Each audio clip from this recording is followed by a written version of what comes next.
और d mu phi which is a function of x. और ये ऑफ कोर्स क्वांटाइज्ड फील्ड थे तो इसके ऊपर हैड भी था, -12 m squared phi squared of x.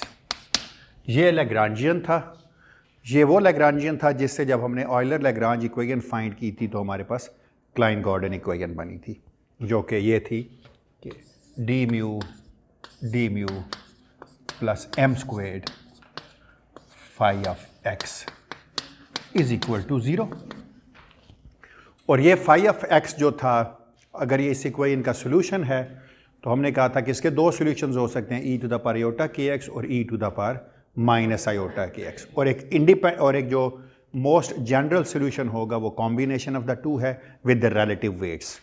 तो हमने ये कहा था कि जो फाई हैट ऑफ एक्स है बेसिकली, ये चूँकि ये पोजीशन स्पेस में है तो इसका मतलब है हमें इसके साथ एक d3 के ऐसे टिल्डा लगाते थे हम, और ये चूँकि रियल था तो हमने कहा था कि ये a hat of k vector into e to the power minus iota k dot x plus a hat dagger of k vector e to the power plus iota k dot x.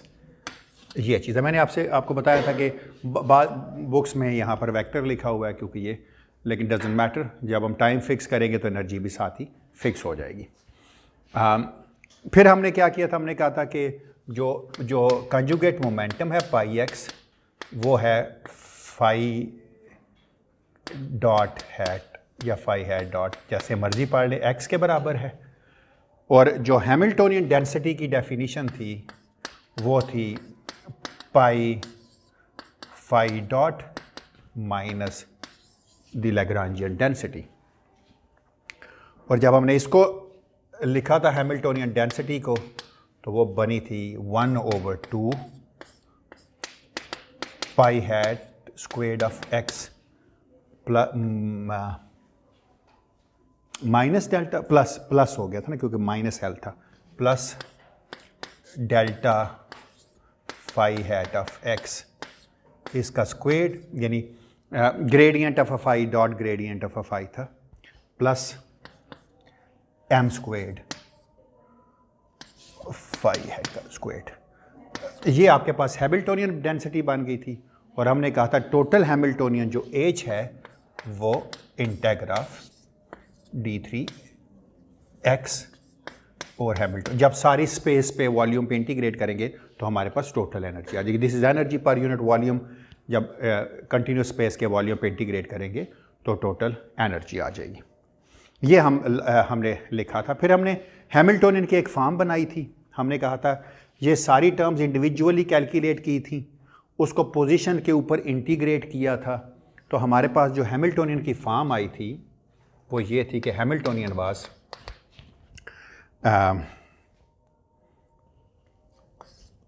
d3 के, यही था जी, मैं देख लेता हूँ, चले कहीं लिखा हुआ तो है ये, d3 के इंटू k0/2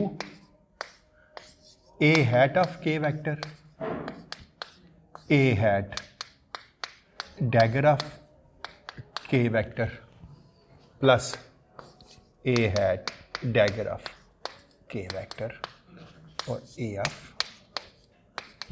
ये ऑपरेटर फॉर्म थी इस हैमिल्टोनियन की, इसीलिए हम क्या देते थे कि ये एनर्जी का ऑपरेटर है। अब हम नहीं लिखेंगे ऑपरेटर, आगे हैट्स नहीं डालेंगे, अनलेस एंड अनटिल कभी डाल भी गया तो आप जस्ट इमेजिन कीजिएगा कि नहीं है, क्योंकि हमें जो चीज़ अब करनी है, हम अंडरस्टूड है कि अब जो चीज़ हम करेंगे वो क्वांटम फील्ड थ्योरी होगी। मैंने ये कहा था कि अगर आप इसको डिस्क्रीट जो हैमिल्टोनियन थे, क्योंकि ये के तो कंटिन्यूस वेरिएबल है ना, अगर आप इसको डिस्क्रीट हैमिल्टोनियन के साथ कंपेयर करते तो आपने उसकी फॉर्म भी आज से पहले देखी हुई है। वो क्या थी? सो इन डिस्क्रीट से मेरी मुराद ये है कि कई ऑसिलेटर्स हैं और ये जो के वेक्टर नहीं है बल्कि के अब एक सबस्क्रिप्ट समझ लीजिए आप अपनी इंट्यूशन के लिए। तो आपने उसके लिए हैमिल्टोनियन कैसे लिखा था? आपने कहा था this is equal to summation upon k h bar omega k over 2, के समझ लें आप कोई इंडेक्स है ना, कोई इंडेक्स है, इनटू ए के ए डैगर के प्लस ए डैगर के ए के। एक्चुअली मैं ये जस्टिफाई करना चाह रहा हूं कि ये हार्मोनिक ऑसिलेटर ही है, यानी quantization of the field is nothing but this is the quantization of a simple harmonic oscillator, यानी उसमें छोटे छोटे हार्मोनिक ऑसिलेटर ही हैं और उनकी एक्सिटेशन से पार्टिकल्स बनते हैं। ये आपने डिस्क्रीट केस में हैमिल्टन, ये के एक इंडेक्स है, अगर एक होता तो ए डैगर प्लस ए डैगर ए होता। अब मैं क्या करूंगा, मैं थोड़ा सा इसके लिए इंट्यूटिव पिक्चर डेवलप करने की कोशिश करूंगा। फर्ज करते हैं ये के स्पेस है, कोई कंटिन्यूस स्पेस है, कोई भी, अब आपको लफ्ज़ अच्छा लगता है मैनीफोल्ड का तो कह लें, आपकी अपनी चॉइस है। मैंने क्या किया, मैंने इस के स्पेस को छोटे छोटे हिस्सों में तोड़ा, क्योंकि मैंने कहा था कि इंटीग्रेशन से मुझे ये तो मैंने सीख ही लिया है। उसके बाद मैंने क्या किया, इसको, ये 3 डायमेंशनल है तो इसको मैंने छोटे छोटे चंक्स में अपनी स्पेस को काट लिया, और हर स्पेस का जो वॉल्यूम है वो डेल्टा वी के है। कोई केथ एलिमेंट था, उसका वॉल्यूम डेल्टा वी के था। इसका मतलब है अगर मैं इस सारे डेल्टा वी के को ऐड कर दूं तो टोटल वॉल्यूम बन जाएगा, और अगर ये वी बहुत छोटा करता जाऊं तो ये डिस्क्रीट से कंटिन्यूस लिमिट में चला जाएगा। ज़रा देखिएगा कैसे इस हैमिल्टोनियन से हम ये लिखने की कोशिश करेंगे, सिर्फ और सिर्फ डायमेंशनल आर्ग्यूमेंट से। इसका मतलब ये है कि जो स्पेस थी मेरी D3K वाली, उसको मैंने चॉप अप करके ये कर लिया कि समेशन अपॉन के डेल्टा वी के। कोई गलती नहीं है इसमें, डायमेंशनली ठीक है, इसके डायमेंशन भी के स्पेस के वॉल्यूम क्यूब के हैं, इसके वॉल्यूम के, और इसके भी के स्पेस के वॉल्यूम के हैं। दूसरी चीज़ ये है, ज़रा इस चीज़ को देखें डायमेंशनली, डेल्टा क्यूब ऑफ के माइनस के प्राइम। ये भूल जाइए फिलहाल कि इसकी वैल्यू इन्फिनिट है, 1 है या क्या है। अगर इसकी एनालॉजी देखें तो ये क्या चीज़ लिखी है, जब के और के प्राइम बराबर हैं तो ये कोई इन्फिनिटी देता है, लेकिन किसी ना किसी वॉल्यूम में जब बंद कर देते हैं तो जवाब 1 आ जाता है। इसका मतलब है अगर डायमेंशनली इसको देखा जाए तो ये कोई इस तरह की चीज़ है, डेल्टा के प्राइम ओवर डेल्टा वी के। डायमेंशनली तो ऐसे ही है ना कि इसके डायमेंशन 1 ओवर के स्पेस के वॉल्यूम के हैं। इस बात से तो एग्री करते हैं ना मेरी।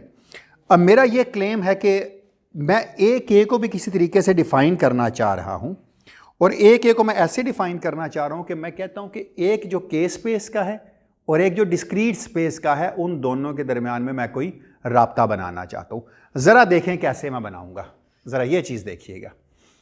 आपको पता है ना कि ए की और ए के प्राइम अगर लिखा हो तो वो क्या चीज़ होती है? ए के और ए के प्राइम अगर लिखा होता, उसका कम्यूटेशन तो डेल्टा ऑफ के प्राइम होता।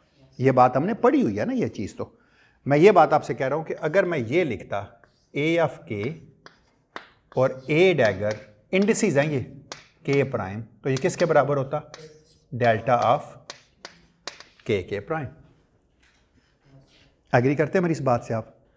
अच्छा, अगर मैंने यहां पर बनाना हो डेल्टा क्यूब तो मुझे क्या करना पड़ेगा? कोई आप में से मुझे बता सकता है? वॉल्यूम से मल्टीप्लाई करूं या वॉल्यूम से डिवाइड कर दूं? अच्छा चलो, मैं इसकी जगह ये नहीं लिख सकता थोड़ी देर के लिए कि दिस गोज टू, मैं दिस गोज टू लिखने लगा हूं डेल्टा, या चले एक और आसान काम कर लेते हैं, आसान सा काम करते हैं। अगर मैं ये डिफाइन कर दूं, let's define a of k, a with subscript k is equal to square root of delta v k a of k vector. मैंने अपनी तौर पे एक डेफिनेशन ले ली है, कोई बात नहीं है, मैंने डिफाइन कर दिया इसको ऐसे। मेरा क्लेम है कि अगर ये सबस्क्रिप्ट, अगर ये वेक्टर बनेगा तो इस तरह के एक वॉल्यूम का अंडर रूट भी साथ में आएगा, ताकि मैं ये रिलेशनशिप जो है वो ए के और ए के वाला रिट्रीव कर सकूँ। ज़रा देखिएगा कैसे। अगर ये मैं यहाँ सब्स्टिट्यूट कर दूँ तो क्या आंसर आ जाएगा? डेल्टा वी के एक से आ गया इंटू ए ऑफ के, और delta v k prime under root a dagger of k prime, ये आ गया इनका computation. This is equal to delta of k prime. Volume तो एक नंबर है ना, इसको उठा के मैं दूसरी तरफ ले जाता हूं, तो क्या बन गया ये a of k into a dagger of k prime. This thing is equal to delta of k prime over under root delta v k prime. तो ये क्या लिखा हुआ है, ये बिल्कुल यही लिखा हुआ है कि ठीक है वॉल्यूम ही है ना स्मॉल स्पेस के, आप उसे के कहते हैं के प्राइम कहते हैं, फर्क नहीं था, दोनों रिलेटेड थे। अगर के प्राइम के बराबर है तो 1 है, नहीं तो 0 है। तो इसका मतलब इसकी जगह आप क्या लिख सकते हैं, डेल्टा क्यूब ऑफ के माइनस के प्राइम। इस सारी एक्सरसाइज से हमने क्या सीखा, हमने ये सीखा कि ये जो हैमिल्टोनियन बना हुआ है, ये हैमिल्टोनियन बिल्कुल वैसे ही है जैसा एक सिंपल हार्मोनिक ऑसिलेटर का हैमिल्टोनियन है। इसका मतलब quantization of a field is nothing but this is just like the quantization of a simple harmonic oscillator. और इसकी सिर्फ हमने ये अब इसको जुबान देनी है कि ए क्या चीज़ है और ए डैगर क्या चीज़ है। अब सिर्फ हमने इसके बारे में थोड़ी सी बात करनी है, बाकी हमें और कोई भी चीज़ इसके अलावा नहीं चाहिए। रिवर्स इंजीनियरिंग की ना, बिल्कुल सिर्फ और सिर्फ हमने देखा कि इसकी अच्छा रिवर्स इंजीनियरिंग क्यों की हमने, ये मैं थोड़ा सा बता देता हूँ चलें। अच्छा थैंक यू। हमने देखा कि ये कंटिन्यूस वेरिएबल है, और आप अगर पहले लेक्चर में जाएं तो मैंने क्या कहा था कि एक harmonic oscillator mass spring system अगर स्प्रिंग को काटते जाएं और छोटे छोटे मैस पर होते जाएं तो अल्टीमेटली वो स्प्रिंग की बजाय एक स्ट्रिंग बन जाएगी। इसका मतलब है किसी भी पॉइंट को छेड़ेंगे तो एक ट्रांसफर सा फील्ड बन जाएगा। हमने शुरू यहाँ से किया था, तो मैंने ये कहा कि इसका मतलब इस कंटिन्यूस स्टेट को अगर मैं चॉप अप करूँ अब वापस दोबारा से, तो मेरे पास वही डिस्क्रीट चीज़ बननी चाहिए। और डिस्क्रीट चीज़ क्या थी, वो सिंपल हार्मोनिक ऑसिलेटर था। तो मैंने देखा कि अगर इसको चॉप अप करके देखें तो इससे ये चीज़ रिट्रीव हो सकती है डायमेंशनली। बेशक रिवर्स इंजीनियरिंग की, एग्जैक्टली रिवर्स इंजीनियरिंग बेशक आपको लग रहा है, लेकिन यही रिवर्स इंजीनियरिंग, यही इंजीनियरिंग हमने फील्ड बनाते हुए भी की थी। हमने यही किया था ना, हमने कहा फील्ड को समझने का कॉन्सेप्ट ये है कि आपके पास 2 मैसेज स्प्रिंग से जुड़े हैं, काट के दरमियान में एक मैस और लगा दें, एक और लगा दें, हर छोटा छोटा छोटा करते चलते एग्जैक्टली कि मैथ्स की फील्ड्स बन जाएगी। बिल्कुल वो कोई फील्ड बन जाएगी। यानी आप ये समझ लें कि आप स्पेस टाइम में किसी को भी छेड़ूंगा तो हर पॉइंट पे वो छेड़ने का असर महसूस होगा उसका। तो यही बात हमने अब दोबारा करके देखा कि जो हमने हार्मोनिक ऑसिलेटर जो ये चीज़ रिट्रीव की है, अगर वापस इसकी वही काम करें कि इसको डिस्क्रिटाइज करें तो हार्मोनिक ऑसिलेटर बनता है या नहीं बनता, तो हमने देखा कि वो बन गया। लेकिन इसका सबसे बड़ा फ़ायदा और भी है एक, अगर आपको याद हो तो वो मैं आपको भी बताता हूँ क्या है। वो है कि हमने जो चीज़ें डिस्क्रीट से सीखी थी वो कंटिन्यूस में भी आएंगी, लेकिन थोड़ी सी मुश्किलात के साथ आएंगी। इसमें 2 डिफ़िकल्टीज़ आएंगी। एक डिफ़िकल्टी का जिक्र मैं आज करूँगा, एक डिफ़िकल्टी का लेक्चर अभी कुछ दिन के बाद करूँगा, जब मुझे वो जो दूसरी चीज़ है उसके बारे में भी थोड़ा हम मैथमेटिक्स उसका डेवलप कर लेंगे। आपको याद है कि डिस्क्रीट हार्मोनिक ऑसिलेटर में किसी भी के लिए कोई ना कोई वैक्यूम होता है। बाज़ लोग इसके साथ सबस्क्रिप्ट लिख लेते हैं, बाज़ औक़ात नहीं लिखते हैं, कोई बात नहीं। मैं कहता हूँ एक वैक्यूम है जिसमें हर ए के लिए कोई ना कोई वैक्यूम पड़ा हुआ है। फॉक स्टेट्स टाइप में बनाते हैं हम कहते हैं कोई ना कोई स्टेट ऐसी होती है जो मिनिमल एनर्जी स्टेट है, और उसका हमने कहा था कि ये ग्राउंड स्टेट है। अच्छा, अगर मैंने ये चीज़ लगाता हूँ किसी चीज़ पे, ए डैगर के और ए के, तो मुझे पता है इससे क्या बनता था, एन के बन जाता था। यही बात थी ना, यही बनता था ना, ए डैगर के। अच्छा चले वैक्यूम पे लगाऊं अगर, तो मैं वैक्यूम पे नहीं लगाता, क्योंकि वैक्यूम पे तो इसका जवाब 0 ही है, क्योंकि ये तो एनहिलेट ही कर देता है ना, इसको जवाब ही 0 आ जाता है। अगर मैं ये लगाता ए डैगर के, थोड़ा सा छोटा इसे लिख रहा हूं ताकि इसी जगह पे ख़त्म हो जाए, एन के ऊपर कोई kth नंबर स्टेट है, तो इसका मतलब है उसकी फॉक स्टेट थी तो आइगन स्टेट थी, तो n k times n number state is a Fock state. नाम है एक, बस खैर छोड़ें, डिटेल में क्या जाना। हाँ हाँ बिल्कुल, क्योंकि इसमें जीरो का मतलब है zero of K1, zero of K2, zero of K3, zero of K4। बिल्कुल। इंट्यूटिवली या मैथमेटिकली आप मतलब कोई फॉर्मल तरीका है लाइक आप हिल्बर्ट स्पेसेस को किस तरह कंबाइन करते हो, कौन सा मैथमेटिकल ऑपरेशन है जिससे इंडिपेंडेंट वेक्टर्स होते हैं सारे, एक का ताल्लुक एक से दूसरे से कोई। एक होता है ना कि जैसे आप मतलब दो हिल्बर्ट स्पेसेस का टेंसर प्रोडक्ट लो तो आपके पास दो पार्टिकल्स थे, तो आप कॉन्स्टेंट किस तरह बनाते हैं? मुझे इतना इसका नहीं आइडिया सर, मुझे इसका इतना आइडिया नहीं है कि किस तरह मैं यहाँ पर वो बना के दिखाऊँ। पार्टिकल स्टेट्स लेते हैं और उनका डायरेक्ट सम लेके बड़ी स्पेस बनाते हैं, मतलब वन पार्टिकल स्टेट एक हिल्बर्ट स्पेस बना रही है, टू पार्टिकल स्टेट वही मैं कह रहा हूँ, इंडिपेंडेंटली सारी बना रही है, फिर उनको जोड़ दिया आपने ना। डायरेक्ट सम की, मतलब इनफिनिट हिल्बर्ट स्पेसेस का डायरेक्ट सम। हाँ, इन हिल्बर्ट स्पेस के अंदर ये नंबर जितने मर्जी हो, फाइनाइट हो या इनफाइनाइट हो, उससे मैटर नहीं करता। अपर बाउंड नहीं है। अपर बाउंड नहीं है, फाइनाइट हो या इनफाइनाइट हो, उससे उसे कोई मैटर नहीं है। आपने क्या किया, जो K1 का वैक्यूम है वो K2 से इंडिपेंडेंट है। समझ लें K2 कोई वेक्टर था, K1 कोई वेक्टर था, K3 कोई वेक्टर है, सारों को आपने कंबाइन कर दिया। कंबाइन कैसे करते हैं वो मुझे उसकी डिटेल नहीं है मेरे पास। अच्छा, अगर ये देखें तो आपके पास टोटल एनर्जी कैसे आएगी? ये तो एक हार्मोनिक ऑसिलेटर का मोमेंटम है ना, ऐसे सारों को अगर मैं सम कर दूंगा तो मेरे पास टोटल एनर्जी आ जाएगी। तो इसका मतलब अगर मैं टोटल एनर्जी निकालना चाहूँ H, तो कैसे आएगी? समेशन अपान K, ऐसे बहुत सारे हार्मोनिक ऑसिलेटर जो मैंने K इंडेक्स के साथ लिखे हैं इनको जमा कर दूंगा, और ये किसके बराबर था? समेशन अपान K और H bar omega K into, आप ही ने मुझे बताया था कि ये NK प्लस हाफ होता है, याद है ना आपको, नंबर ऑपरेटर याद है ना आपको। और आपने ये देखा था कि जब इसी हैमिल्टोनियन को हमने लगाया था किसी नंबर स्टेट NK के ऊपर, तो यहां से भी जो आपकी बात का जवाब है, सारे सम हो रहे हैं, तो अगर K1 वाला है तो K1 वाला, K2 वाला है तो K2 वाला। तो इसका मतलब है यहां से क्या आंसर आ जाएगा? समेशन अपान K H bar omega K, और ये नंबर ऑपरेटर की आइगन स्टेट है, तो क्या आंसर आ गया? तो फैज़ान ये बड़े यहाँ से कैटेगोरिकली क्लियर हो जाता था जो आप बात कर रहे थे। आपने चाहे तो एक के लिए लिखेंगे तो उसका n आ जाएगा, दूसरे के लिए लिखेंगे दूसरा, सारों को सम करेंगे तो टोटल आ जाएगा। ये नंबर्स है सर, नंबर्स पे सिंपल सम आएगा, स्टेट पे डायरेक्ट सम आएगा। हाँ हाँ जस्ट एक टर्म है तो सम ही है। हाँ, यहाँ से कर लेते तो ज़्यादा आसानी से समझ आ जाती। यहाँ तो सम ही है बिल्कुल। अच्छा, ये इसका मतलब ये है कि कोई ना कोई ऐसी स्टेट एग्जिस्ट करती है जो आइगन स्टेट है नंबर ऑपरेटर की, और वहाँ से हमें उसकी कोई ना कोई आइगन वैल्यू मिलती है जो नंबर मिलता है हमें। इसका मतलब सारों को ऐड करें तो टोटल नंबर मिल जाएगा आपके पास। लेकिन यहाँ पर एक प्रॉब्लम है, वो ये है कि अगर मैं इसको वैक्यूम पे लगाऊं तो फिर भी अगर मैं इस हैमिल्टोनियन को वैक्यूम पे लगाता तो मेरे पास क्या आ जाता? समेशन अपान K half H bar omega K। अब आप देखिए, ये जो आप कह रहे हैं अपर बाउंड है या नहीं है कोई, अगर तो मैं स्पेस को फाइनाइट मान लूं तो this is a finite energy which is very very large.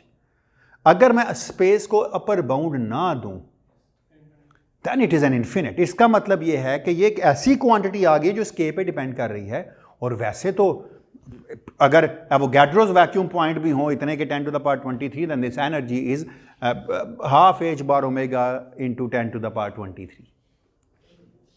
क्या ख्याल, अगर इतने इतने नंबर ऑफ वैक्यूम्स होते, तो चूंकि कोई लिमिट नहीं है हमारे पास, डिस्क्रीट में हमें लिमिट्स में पता क्यों मसला होता है, 1 2 3 गिनना पड़ता है।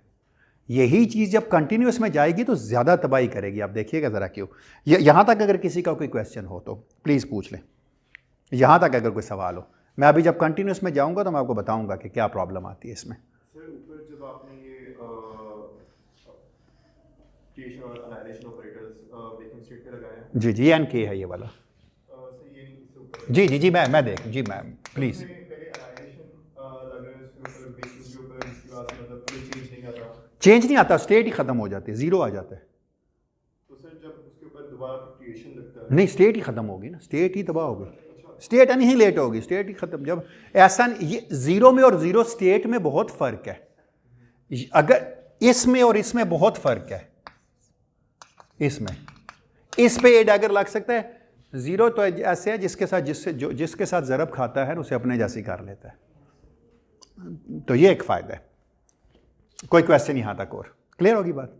मैंने भी जब पहली दफ़ा क्वांटम मैकेनिक्स की तो मेरे भी जहन में ये था, फिर मुझे समझ आया कि एनिहिलेशन का मतलब क्या है। तहस नहस होगी, बच्चे ही कुछ नहीं, वेक्टर ही नहीं रहा, स्टेट वेक्टर जो था, इवन दो वैक्यूम का था। अच्छा, अब आते हैं ज़रा अब देखिए इससे आपको इंट्यूशन बन रही है थोड़ी सी कि अगर ये इनफाइनाइट डिस्क्रीट सम है तो कंटिन्यूस सम तो है ही इनफाइनाइट, के की लिमिट तो माइनस इन्फिनिट से इन्फिनिट कुछ भी हो सकती थी, तो वो रियल में इन्फिनिटी था और थोड़ी देर में आपको नज़र भी आता है, वो थोड़ी देर में मैं करता हूँ। लेकिन उससे पहले मैं एक और चीज़ कर लूँ छोटी सी। देखिए रिलेटिविटी में चूँकि हमने शुरू में ये मान के चले थे कि जो क्वांटम फील्ड थ्योरी है उसकी खूबसूरती ये है कि वो कॉम्बिनेशन है of finite and elegant combination of special theory of relativity and quantum mechanics. Quantum mechanics में तो ये रिजल्ट आपको बता रहा है कि जी वैक्यूम की एनर्जी है। स्पेशल थ्योरी ऑफ रिलेटिविटी में एनर्जी अकेले कोई चीज़ नहीं है, वो एक बड़ी चीज़ है जिसका कोई कंपोनेंट है एनर्जी। और याद है वो क्या था? वो हम कहते थे कि एक फोर मोमेंटम था पी म्यू, जिसका जीरोथ कंपोनेंट जो था वो एनर्जी था और तीन कंपोनेंट जो थे वो वेक्टर थे। फिर P zero is your H, अगर इसको ऑपरेटर बना देते और P vector is your 3 Hamiltonian. आपने एच लिख लिया है हैं? ओ यार बस ये ला, ठीक है, चलो ठीक है, शुक्रिया। हाँ इंडेक्स यही था, पी जीरो नीचे, जीरो पे तो कोई इतराज़ नहीं है ना, चलो जीरो पे कोई इतराज़ नहीं है। थैंक यू जुनैद, बिल्कुल सही है, ठीक है। जब दोनों लिखता हूँ फिर सही लिखता हूँ, जब एक लिखता हूँ तो फिर परवाह नहीं करता, क्या तो दूसरा इसका उलट हो जाएगा। लेकिन ठीक है, शुक्रिया, कंसिस्टेंट रहना चाहिए। अच्छा, आपको याद है हमने हैमिल्टोनियन क्या बनाया था अभी थोड़ी देर पहले? D3 के, अब मैं कह रहा हूँ हम क्वांटम मैकेनिक्स में मैं कोई टोपियाँ नहीं लगाऊंगा, ये सारे ऑपरेटर्स हैं, ये 4 मोमेंटम का ऑपरेटर है, K0/2 A of K, A dagger of K plus A dagger of K। आप में से कोई हाथ खड़ा करके ये बता सकता है मुझे कि ये तो उसका जीरोथ कंपोनेंट मैंने लिखा, अगर इससे वेक्टर कंपोनेंट लिखना चाहता तो कैसे लिखता? एनर्जी थी तो इधर एनर्जी आ गई है, अगर मोमेंटम लिखता मैं पी वेक्टर लिखता,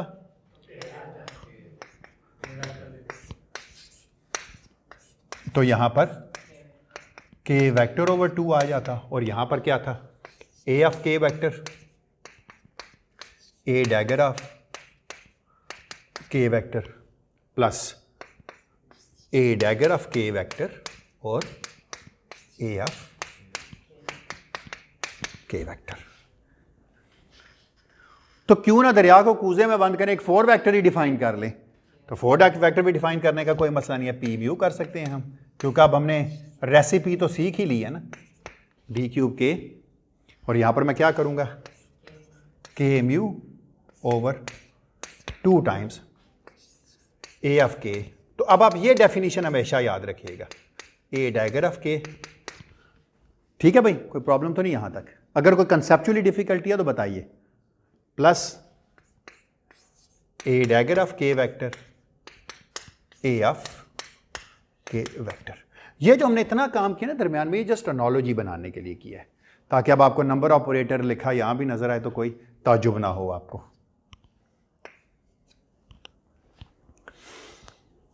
क्लियर है बात?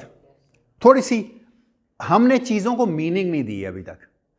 हमने ये नहीं कहा, यहां पर तो आपको ये बात पता है कि ए ऑफ के अगर किसी वैक्यूम 0 ऑफ के पे लगता है, उसी हिल्बर्ट स्पेस का वेक्टर है जिसमें वो ऑपरेटर्स हैं, तो आपको ये नंबर स्टेट में आपको ये एक स्टेट ऊपर ले जाता है जिसकी एनर्जी नीचे की एनर्जी से एच बार ए डैगर सॉरी बिल्कुल, थैंक यू, एक स्टेट ऊपर ले जाता है।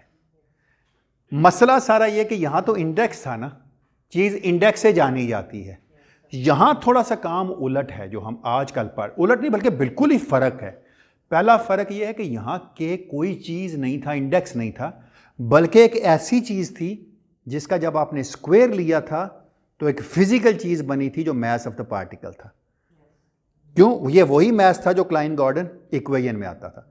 तो इसका मतलब है यहां पार्टिकल का के जाना जाता है किसी ना किसी मास, या कोई मास जाना जाता है किसी के स्क्वायर के साथ। तो मास आपको पता है एक फंडामेंटल क्वांटिटी है, क्योंकि आप इक्वेशन में सीधा सीधा लिख देते हैं एम स्क्वायर जो है।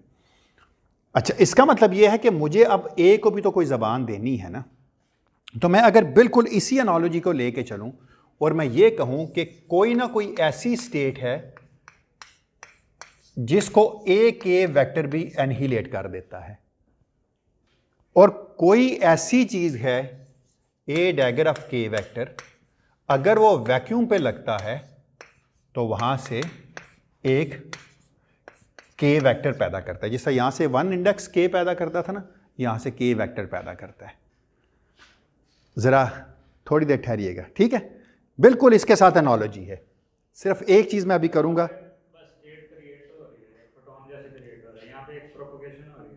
प्रोपिगेशन इसके थोड़ी देर बाद आएगी। प्रोपिगेशन हम उस वक्त देखेंगे जब 2 पॉइंट आएंगे। तो अभी यहां पर कोई चीज पैदा हो रही है, वो क्या हो रही है हम उसे ऑब्जर्व करेंगे किसी और जगह पे जाके। आज वो भी करेंगे, प्रोपिगेटर आज शुरू करेंगे हम। सर इसमें और उसमें डिफरेंस क्या है?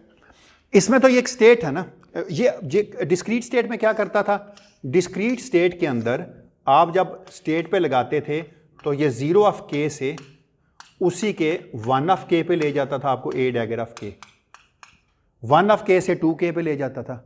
यहां पर के ऊपर कोई ऐसी कंडीशन नहीं थी कि के क्या है, के यहां स्टेट के नंबर्स को रिप्रेजेंट कर रहा था, 1 2 3 के स्पेस में 1 2 3 up to so on and so forth. यहां पर के एक ऐसा वेक्टर है कि अगर के 0 square minus k vector square करें तो मैथ स्क्वायर के बराबर आता है, क्योंकि ये क्लाइन गॉर्डन इक्वेशन का सोल्यूशन था। तो क्लाइन गॉर्डन इक्वेशन से हमारे पास ये आई थी ना, k square is equal to m square. इसका मतलब यहां के वेक्टर क्या चीज है, यहां तो मोमेंटम भी हो सकता है ना, क्योंकि अगर मैं उसको एच बार से ज़रब दूं तो मोमेंटम बन जाएगा। एच बार के is a momentum, dimensions momentum के हैं उसके। इसका मतलब मैंने अब ये किया कि जब ये 0 पे लगा तो इसने कोई के वेक्टर पैदा किया, और ये के वेक्टर वो है जिसके साथ कोई ना कोई मैस भी जुड़ा हुआ है। अगर इसमें एनर्जी का डिफरेंस लूँ, मैं अभी इस चीज़ पे आता हूँ, लेकिन उससे भी पहले एक मैं ज़्यादा फंडामेंटल चीज़ करना चाह रहा हूँ। ये एक वेक्टर स्टेट, अभी आता हूँ मैं इस पर, सिर्फ 1 सेकंड देना, सिर्फ 1 सेकंड। ये कोई स्टेट है जिसमें कोई चीज़ है जो के वेक्टर, जिस के वेक्टर क्या है, द मोमेंटम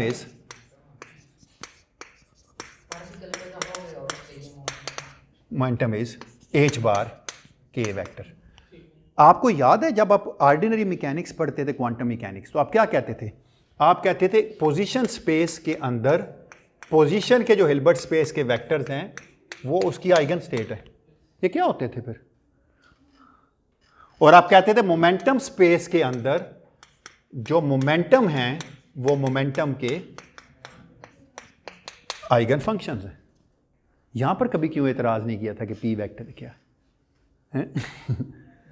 यहां सिर्फ हम ये नहीं लिखते थे ना, है ना, या ये नहीं लिखते थे, कोई बात नहीं। एक अभी आते हैं क्योंकि 3 है। हाँ, ये तो 3 है ना, ये तो 3 है, 3 वेक्टर। अभी इसको जबान देता हूं मैं, ठहर जा थोड़ी सिर्फ। हाँ, रिप्रेजेंटेशन में थोड़ा सा कंफ्यूजिंग लग रहा है कि वेक्टर क्यों है। ये हिल्बर्ट स्पेस के वेक्टर और एक पोजीशन वेक्टर होने में फर्क है। के vector is a position vector in a Hilbert space, ठीक है। लेकिन थोड़ी सी इसको मीनिंग अभी देते हैं, अभी आपको पता चलेगा ये है क्या चीज। अगर मैं ये चीज कैलकुलेट करूं, आप में से मुझे कोई बता सकता है क्या होगा ये? ए डैगर K1, ए डैगर K2, सॉरी, क्या होगा अगर वैक्यूम पे लगे, और वैक्यूम को मैं क्या लूं कि 0 K1 है, 0 K2 है, तो K1 वाला सिर्फ K1 पे लगेगा, K2 वाला K2 पे लगेगा। तो इसका इसी ऑर्डर में मैं लिखता हूं इनको, पहले K1 आ रहा है तो मैं इसका लिख लेता हूं कि ये K1 वेक्टर है और K2 वेक्टर है। पर आपने एक चीज पढ़ी हुई है, अगर आपको याद हो, आपने ये बात पढ़ी हुई है कि अगर A ऑफ K1 वेक्टर होता और A डैगर ऑफ, अच्छा A डैगर K1 होता और A डैगर K2 होता, तो इसका जवाब 0 था, क्योंकि हर ऑपरेटर अपने साथ तो कम्यूट ही करता है।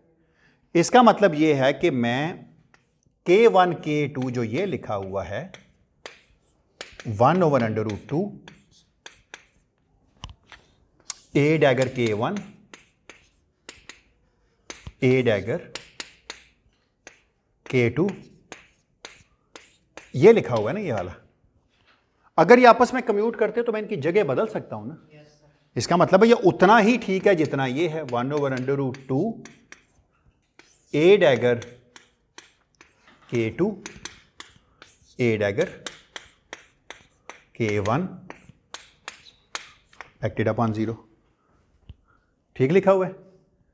मैंने क्या कहा था, कोई डाउट था क्या? मैंने कहा था जिस तरतीब से लिखे हुए हैं उसी तरतीब से इधर भी लिख लेते हैं। तो ये क्या लिखा हुआ है?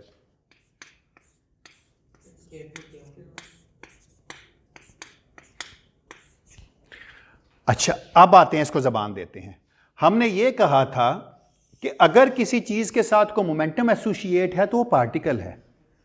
इसका मतलब ये हुआ कि ए जो है वो कोई ना कोई वैक्यूम को एनहीलेट करता है। इसका मतलब है a is your annihilation operator which annihilate something.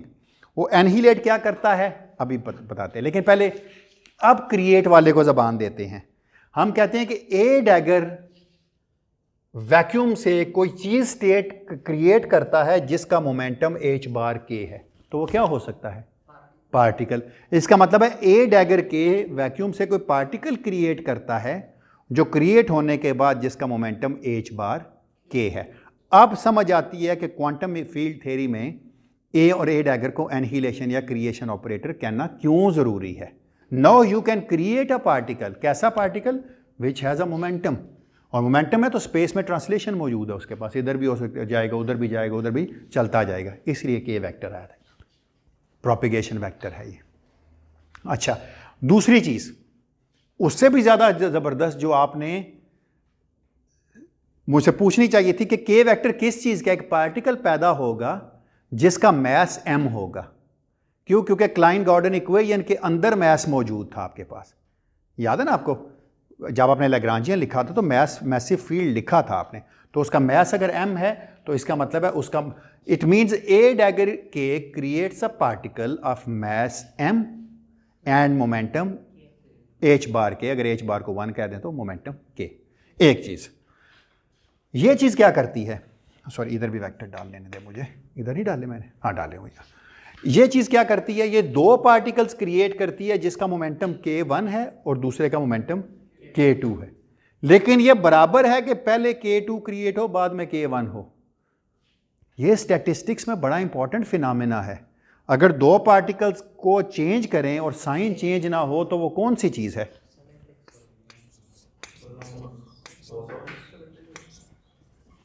This is known as a Bose. चले बोज क्या देते हैं sir, this is Bose statistics. इसका मतलब है जो स्पिन जीरो है वो बोसॉन्स हैं। जो पार्टिकल पैदा हो रहे हैं जिनकी स्पिन जीरो है वो सारे बोसॉन्स हैं, और बोसॉन्स जो हैं वो सिमेट्रिक होते हैं। यही वजह है कि एक स्टेट में कई आ सकते हैं। देखें ना, K1, K2, K3, Kn कई एक स्टेट में ही आ सकते थे। इवन अगर ये कायनात बोसॉन्स की बनी होती, कुछ भी नहीं करना था। हाँ, एक सुई के उसके ऊपर टिप ऑफ नीडल अगर एग्जिस्ट करती तो उस पर ही आ जाती, क्यों? सारे एक ही स्टेट में आ सकते थे। तो ये फर्मियान्स हैं जिसने ये मजबूर किया है हर एक के एटॉमिक स्ट्रक्चर को डिफरेंट होना एटम के, और उस स्ट्रक्चर को डिफरेंट होने से उनकी केमिकल प्रॉपर्टीज़ डिफरेंट हुई। उनके केमिकल प्रॉपर्टीज़ चेंज होने से नेचर के अंदर डिफरेंट चीज़ों की डिफरेंट पॉसिबिलिटीज़ आ गई। हाँ, लेकिन आप इसमें आप एक चीज़ नोट करें, इसमें आपने बाय हैंड नहीं डाला जिस तरह आप स्टैटिस्टिकल फिजिक्स में करते हैं। स्टैटिस्टिकल फिजिक्स में आप क्या करते थे? आप कहते थे अगर ये बोसॉन है तो ऐसे सिमेट्रिक होंगे, ये फर्मियान है तो एंटी सिमेट्रिक होंगे। यहाँ पर आपने कोई ऐसा काम नहीं किया। यहाँ पे आपने एक ज़्यादा फंडामेंटल चीज़ ली है जो कम्यूटेशन रिलेशन है, और आप ये मान के चले हैं कि अगर दो चीज़ें आपस में कम्यूट करती हैं तो इसका मतलब वो साइमल्टेनियसली एग्जिस्ट कर सकती हैं। यही तो हमने किया। हमने कहा ए डैगर K1 और ए डैगर K2, K1 और K2 अगर independent vector they can simultaneously exist. लेकिन अगर K भी होता तो ये K² बन जाती ना, 1000 दफ़ा लगाता तो K इन्फिनिट बन जाती, K⁻1000 बन जाती, K इन्फिनिट टाइम लगाता तो इन्फिनिट बन जाती। लेकिन मसला यही है सारा कि सारों के पास ये टेंडेंसी है कि वो एक स्टेट में आ सकते हैं। तो इसका मतलब है क्वांटम फील्ड थ्योरी में स्टैटिस्टिक्स आप बाय हैंड नहीं डालते, स्टैटिस्टिक्स नेचुरली निकल के आती है। तो वो जो लोग जो एडवॉक्सी करते हैं इसकी, वो यही कहते हैं कि जी ना सिर्फ इसने पार्टिकल्स को पहचान दी कि उनका मोमेंटम क्या है क्वांटाइज करने से, यानी हमने स्पिन ज़ीरो फील्ड को क्वांटाइज किया, हार्मोनिक ऑसिलेटर बनाया। हार्मोनिक ऑसिलेटर की क्वांटाइजेशन ऐसी थी जिसकी एक्सीटेशन जो नॉर्मल मॉड एक्सपेंशन थी, जो मैंने a k e to the power minus iota k dot x type लिखी, नॉर्मल मॉड एक्सपेंशन से जो ए और ए डैगर को जब आपने ऑपरेटर बनाया तो जो चीज़ पैदा हुई वो पार्टिकल्स थे, ऐसे पार्टिकल्स जिनका एक कुछ सर्टन मैथ था जो लैग्रांजियन से आता था, जो हम लैग्रांजियन में लिखते थे रादर, और कोई ना कोई उनका मोमेंटम था। और मोमेंटम कितना था? इस केस में एच बार के था। Perfectly fine. अब आपको समझ आ गई है जो मैंने पहला सवाल आपके सामने रखा था, why quantum field theory. In ordinary quantum mechanics there is no concept of particles creation and annihilation. अब हमने देख लिया कि पार्टिकल पैदा भी होते हैं और पार्टिकल फना भी होंगे। अगर ए के किसी पे लगेगा ना, अगर ये किसी पे लगेगा, ए के वेक्टर किसी के वेक्टर पे लगेगा, तो यकीन करें ज़ीरो स्टेट बना देगा, पार्टिकल को ख़त्म करेगा। इसका मतलब पार्टिकल पैदा भी होंगे और पार्टिकल मरेंगे भी, फना भी होंगे। ये एक सबसे बड़ा एडवांटेज है इसका। जी ताहा कुछ कहना चाह रहे थे।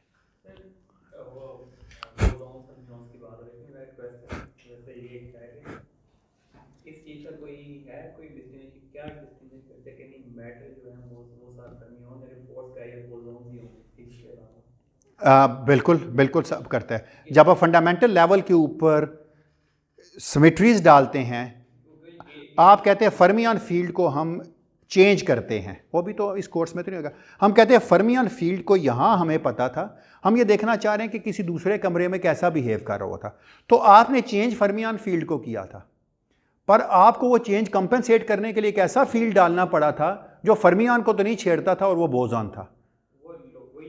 वो लोकेलिटी ने आप locality bring in the gauge field. लेकिन यही है, मतलब हमने QED में U1 से वो करते हैं और SU2 में W और Z बन जाते हैं। ऐसा तरीका नहीं कि फर्मियोनिक फील्ड से आप सिमेट्री यूज कर सकते? नहीं, अगर आपके दो बोसॉन्स हैं ना, अगर दो बोसॉन इंटरैक्ट कर रहे हैं तो फर्मियन प्रोपेगेटर होगा उनके दरमियान में। तो नॉट नेसेसरली कि हमेशा आपके प्रोपेगेटर जो है ना वो बोसॉन ही हो, नहीं, वर्चुअल फर्मियन भी होते हैं प्रोपेगेटर। हम आएंगे युकावा थ्योरी पे, हम साबित करेंगे फंडामेंटल फोर्सेस के लिए।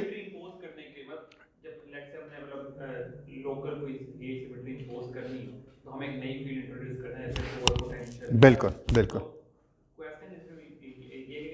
क्या ऐसी सिचुएशन हो सकती है कि आपको एक फर्मियोनिक फील्ड आप इंट्रोड्यूस करें सिमेट्री इंपोज करने के? मेरा ये ख्याल है कि मुझे, अब मैं हतमी तौर पे कुछ कह नहीं सकता, मुझे याद नहीं, मैं इस पर सोच के बता सकता हूँ। लेकिन जब हम घोस्ट इंट्रोड्यूस करते हैं ना, वो ऑफ कोर्स अच्छा मीडिएटर और फोर्स नहीं, नेचर में जो चार फंडामेंटल फोर्सेज हैं नेचुरली उनके लिए बोसॉन्स ही आते हैं, और कोई चीज़ ऐसी नहीं है जो उनके लिए आ सके। इंटरेक्शन के बाद ही तो कोई ना कोई चीज़ ऐसी जो खा जाए, तो नेचर की सारी फोर्सेज के लिए जो कैरियर्स हैं वो बोसॉन से नहीं, और कोई नहीं है, कोई ऐसी फोर्स नहीं मिली जिसका कोई फर्मियन नेचर होती। ऐसे कभी ये सवाल बड़ा अच्छा है, ये सोचने की बात है कि अगर फर्मियन की तरह की कोई चीज़ होती जो फोर्स का मीडिएटर होता तो फिर बड़ा मसला बनता। दो आपस में बनती ना, दो की आपस में बनती ना आपस में दोनों की। आपने सिमेट्री से स्टार्ट किया, इतना यूनिवर्स एम्प्टी यूनिवर्स आपने इसमें गेज सिमेट्री इंपोज किया, आपका फोर्स आ गया। कोई अगर इस इंटरप्रिटेशन से स्टार्ट करें तो फिर एक क्वेश्चन आप नेचुरली पूछ सकते हैं कि what if we introduce a fermionic field to impose gauge symmetry? बिल्कुल सही, बिल्कुल सही। लेकिन हमें ये बात पता है कि कायनात की जो फैलाव है उसकी रीज़न फर्मियंस है, ना कि बोसॉन्स हैं। यार आप फिजिक्स में जाना फर्स्ट प्रिंसिपल से नहीं करते, मैं आपकी बात को आगे लेके चल रहा हूँ कि हमने देखा कि कायनात बड़ी फैली हुई है और बोसॉन्स के साथ वो फैली हुई नहीं थी। बोसॉन्स के साथ हमने ये पढ़ लिया आज के सारे एक स्टेट में भी आ सकते थे। अब हमने कहा कि फर्मियंस हैं जो दूर दूर फैले हुए हैं, तो उनके दरमियान में इंटरेक्शन क्या चीज़ कर रही है। हमने ऑब्जर्व करके देखा एम्पिरिकल फार्मूला से कि जितनी भी एम्पिरिकल लॉज हमने ग्रेविटेशंस के बनाए, इलेक्ट्रोमैग्नेटिज्म के बनाए, कोई भी बनाए, हमने देखा सब के अंदर जो मीडिएटर था, जो कैरियर था फोर्स का, लॉन्ग रेंज जो बनता था, वो हमेशा एक बोसॉन ही बनता है, क्योंकि वो डायरेक्शन से इंडिपेंडेंट था। फर्मियन डायरेक्शन पे डिपेंड करता है, अभी मैं इस पे आऊँगा। बोसॉन डायरेक्शन पे डिपेंड नहीं करता। ये फ़र्क नहीं पड़ता कि आप बोसॉन छोड़ रहे हैं और वो पकड़ रहा है, या वो छोड़ रहे हैं और आप पकड़ रहे हैं। फर्मियन इसका हिसाब रखता है। फर्मियन कहता है मैं कहाँ से जाके कहाँ ऑब्जर्व हो रहा हूँ। अगर ये मेरा फॉरवर्ड इन टाइम है तो ये मेरा बैकवर्ड इन टाइम होगा। तो जी, इसलिए exactly because of the anti commutation. तो अगर फर्मियोनिक फील्ड होते तो वो जो सिमेट्री आप टाइम में एक तरफ लेके जाते हैं वापस लाते तो छुट्टी हो जाती आपकी। प्रॉब्लम आ जाता कि आप इसीलिए आप देखिएगा, हम जब जहाँ ये कोर्स ख़त्म करेंगे शायद वहाँ तक पहुँच जाएं, ना पहुँचे तो असाइनमेंट दे दूँगा आपको कि अगर एक फील्ड होता ना, स्केलर फील्ड को हम देखिएगा कुछ देर बाद डॉट से लगाएंगे, तो अगर इस तरफ एक फर्मियान गया है ना, तो एक और फर्मियान जाएगा जो इस तरफ आएगा और ये बन जाएगा, तब लूप मुकम्मल होगा। क्यों? हम कहेंगे अगर कोई पार्टिकल पैदा हुआ तो इधर गया, तो एंटी पार्टिकल पैदा हुआ तो ऐसे लगेगा पैदा ही हुआ है लेकिन चला बैकवर्ड इन टाइम है। जिन्होंने एडवांस क्वांटम का कोर्स किया उनको याद है, ये चला ऐसे लगता है जैसे एक और पार्टिकल है जो बैकवर्ड इन टाइम चल पड़ा है, जो पैदा हुआ था। तो बैक वक्त यहाँ से पार्टिकल एंटी पार्टिकल पैदा हुए, इसलिए इनके साथ एक -1 का फ़र्क आता है जब भी फर्मियान लूप होता है। क्योंकि अभी पता चल जाएगा फॉरवर्ड इन टाइम, लेकिन एनर्जी नेगेटिव होगी। फिर अभी बताता हूँ मैं आपको।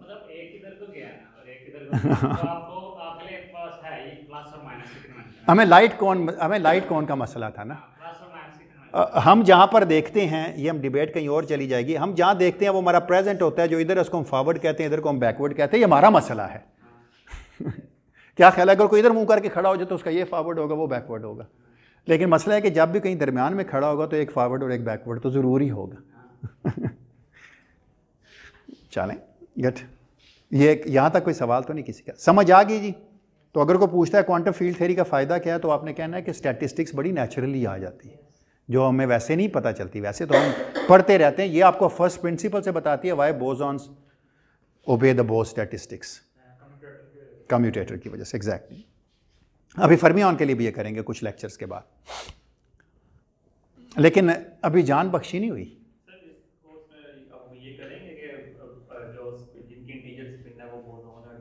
हाँ इंटीजर है ना, इसकी स्पिन 0 होगी ना। अभी मांगो नहीं, उस पे मैं नहीं जाऊंगा, वो बहुत ज़रा स्कील हो जाएगा। मुझे थोड़ी सी फिर ग्रुप थ्योरी भी चाहिए होगी इसके लिए। वैसे अगर बात करूंगा ना तो वो फिर मुझे थोड़ा सा मसला बनेगा। लेकिन मैं एक काम ज़रूर करूंगा, वो पता क्या करूंगा? स्केलर बन गया मेरे पास। मैंने बचपन में एक चीज़ सीखी थी कि अगर कोई स्केलर होता है ना, लेट्स से एक्स, उसके साथ यूनिट वेक्टर लगाते हैं ना तो वेक्टर बन जाता है। तो मैं स्केलर फील्ड के साथ एक वेक्टर लगा दूंगा इस तरह वाला, तो वे फोटॉन बन जाएगा। पर मुझे पता है कि अगर मैंने फर्मियान बनाना है तो मुझे कोई ना कोई इसके साथ स्पिनर लगाना पड़ेगा, तो नेचुरली स्पिन मैं यहाँ से डाल लूँगा। एक तरीका है कि फर्स्ट प्रिंसिपल से मैं जे लिखूँ, टोटल जे लिखूँ, जे से स्टेट के अंदर स्पिन इंडेक्स दूँ और फिर लेके चलूँ। लेकिन उस तरह नहीं चलूँगा, मैं प्योरली उस तरह चलूँगा जिस तरह क्वांटम फील्ड थ्योरी करने वाले लोग ही करते हैं, ठीक है? लेकिन उसके बाद आपको वो समझ आ जाएगी।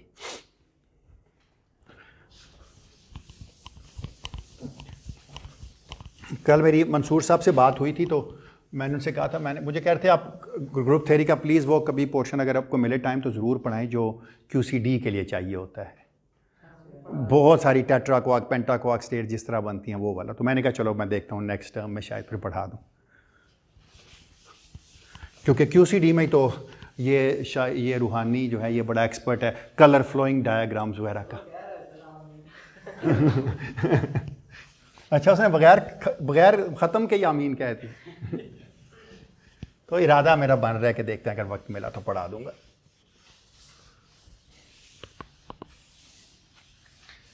लेकिन पहले खुद सीखूंगा तो पढ़ाऊंगा ना, मुझे खुद भी इतनी अच्छी नहीं आती। अच्छा जी, एक डिफ़िकल्टी वहाँ भी थी डिस्क्रीट केस में। वो डिफ़िकल्टी ज़्यादा मॉन्स्टर बन के यहाँ नज़र आएगी। और एक चीज़ जिसमें हम बार बार एतराज़ करते हैं ना ऑर्डिनरी फिज़िक्स के अंदर कि ये क्या बात हुई, जो लोग रिनॉर्मलाइजेशन जब करेंगे तो आप कहते हैं इन्फिनिटीज़ छुपाती हैं। मैं पहली इन्फिनिटी आज आपको छुपा के दिखाता हूँ और आपको कोई इतराज़ भी नहीं होगा, आपको लगेगा ही नहीं कि हमने इन्फिनिटी छुपाई है। आपको याद है हमने लिखा था थोड़ी देर पहले डिस्क्रीट केस में कि नंबर स्टेट है बहुत सारी फॉग स्टेट जिनके करस्पॉन्डिंग होते हैं उनके नंबर ऑपरेटर्स को ऐड करने से आता है। याद है ना बात आपको? थोड़ी देर पहले हमने हैमिल्टोनियन भी लिखा था। अगर हमने वैक्यूम की एनर्जी कैलकुलेट की थी जब एच ऑफ अ वैक्यूम, तो वो क्या थी? एच ऑफ अ वैक्यूम तो वो क्या थी? समेशन अपान के एन के plus half H bar omega के एक्टेड अपॉन 0, यही था ना। और यहाँ से हमने ये निकाला था कि दिस इज इक्वल टू, मैं थोड़ा सा दोबारा वही लिख रहा हूँ, एच बार ओमेगा के, यही जवाब आता था ना इसका। और एनर्जी की बात कर रहा हूँ मैं कि इधर एनर्जी लिखी, इधर मैंने स्टेट लिखी। मैंने जब एनर्जी को कंपेयर किया तो, या चले एच को जब मैंने 0 पे लगा, ये कर लेते हैं, और यहाँ पर भी 0 लिख लेते ताकि सेल्फ कंसिस्टेंट हो जाए। दिस इम्प्लाइज इज जो वैक्यूम की एनर्जी निकली मेरे पास वो क्या निकली? H bar omega k sum over all k, and this is not equal to 0। अभी हमने देखा कि डिपेंड करता है कि ए की समेशन कहाँ से लेकर कहाँ तक चलती है। जितनी समेशन होगी उतनी ज़्यादा एनर्जी होगी। इसी को अगर मैं कंटिन्यूस स्पेस में ले जाऊं तो क्या हो जाएगा? आपको पता है ना एच बार ओमेगा के क्या था? के स्क्वायर प्लस एम स्क्वायर था। याद है ना आपको? तो डिसकंटिन्यूस केस में क्या हो जाएगा? एच ऑफ वैक्यूम डिस्क्रीट जो है वो इससे बदल जाती है D3 के से। मैंने कहा था मुख्तलिफ बुक्स इस पे वेक्टर भी लिखती हैं, लेकिन फ़र्क नहीं पड़ता वेक्टर लिखें या ना लिखें। एच बार ओमेगा के की जगह मैं लिख सकता हूँ के स्क्वेड प्लस एम स्क्वेड, लिख सकता हूँ ना, क्योंकि ये एनर्जी है ना। E इज इक्वल टू के ज़ीरो, ये के ज़ीरो था ना, और के ज़ीरो किसके बराबर है? के स्क्वेयर प्लस एम स्क्वेयर। देखिए के अगर 0 होता लोअर लिमिट पे कोई प्रॉब्लम नहीं था, क्योंकि अगर इसकी लिमिट मैं मान के चलता कि 0 से इन्फिनिट तक है तो के इज इक्वल टू 0 पे कोई प्रॉब्लम नहीं था, क्योंकि वॉल्यूम 0 ही हो जाता, मैस 0 से ज़रब खा के 0 होता। मसला किस पे है? फॉर के अप्रोचेस टू इन्फिनिटी। ऐसे इंटेग्रल्स को हम कैसे लिखते हैं देखिएगा ज़रा। इसका मतलब है इस सूरत में अगर के बहुत बड़ा है तो इसका मतलब ये हुआ कि k squared is much much greater than m squared. इसका मतलब है मैथ्स को मैं इग्नोर कर सकता हूं इन फेवर ऑफ के अपर लिमिट के लिए। इसलिए आप देखिएगा मुख्तलिफ बुक्स में ऐसे इंटेग्रल लिखा होता है, सिर्फ ऊपर की लिमिट लिखी होती है। ऊपर की लिमिट का मतलब ये होता है कि ये हम सॉल्व कर रहे हैं इस लिमिट के अंदर। इसका आंसर क्या आ जाएगा? डी क्यूब के इंटू के वैक्टर का मॉड, क्योंकि अंडर रूट से जब बाहर आएगा तो के बन जाएगा, और ये लेंथ है तो के वैक्टर का मॉड हो गया। इसकी जगह मैं क्या लिख सकता हूं? 4 पाई इंटेग्रल के स्क्वेर्ड डी के और एक के वेक्टर की मॉड, ये भी है, ये भी के वेक्टर की मॉड है। और पता है डी क्यूब आर किसके बराबर होता था? R square d r, d theta d phi sine theta जो भी है उसकी जगह 4 पाई है, सिमेट्री का ये। तो इसका मतलब है जो वैक्यूम की एनर्जी आ गई आपके पास वो क्या बन गई? अब 4 पाई को छोड़िए, वो तो ऐसे चले लिख to have a self consistent things. 4 pi अच्छा ये इंटेग्रल कब सॉल्व कर रहे हैं?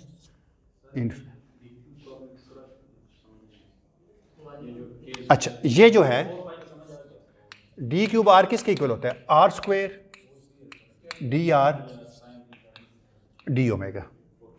यहां आर की जगह के है, के स्क्वेयर डी के, और ये वाला के वेक्टर ये है जो इधर पड़ा हुआ है, ठीक है। अच्छा इसका मतलब यह है कि इस इंटेग्रल का आंसर आ गया, this is infinite k vector cube d k vector का mod, highly highly divergent integral. इसको कहते हैं this is ultraviolet divergence, upper limit पे डाइवर्जेंट है। So this goes to infinity as k goes to infinity।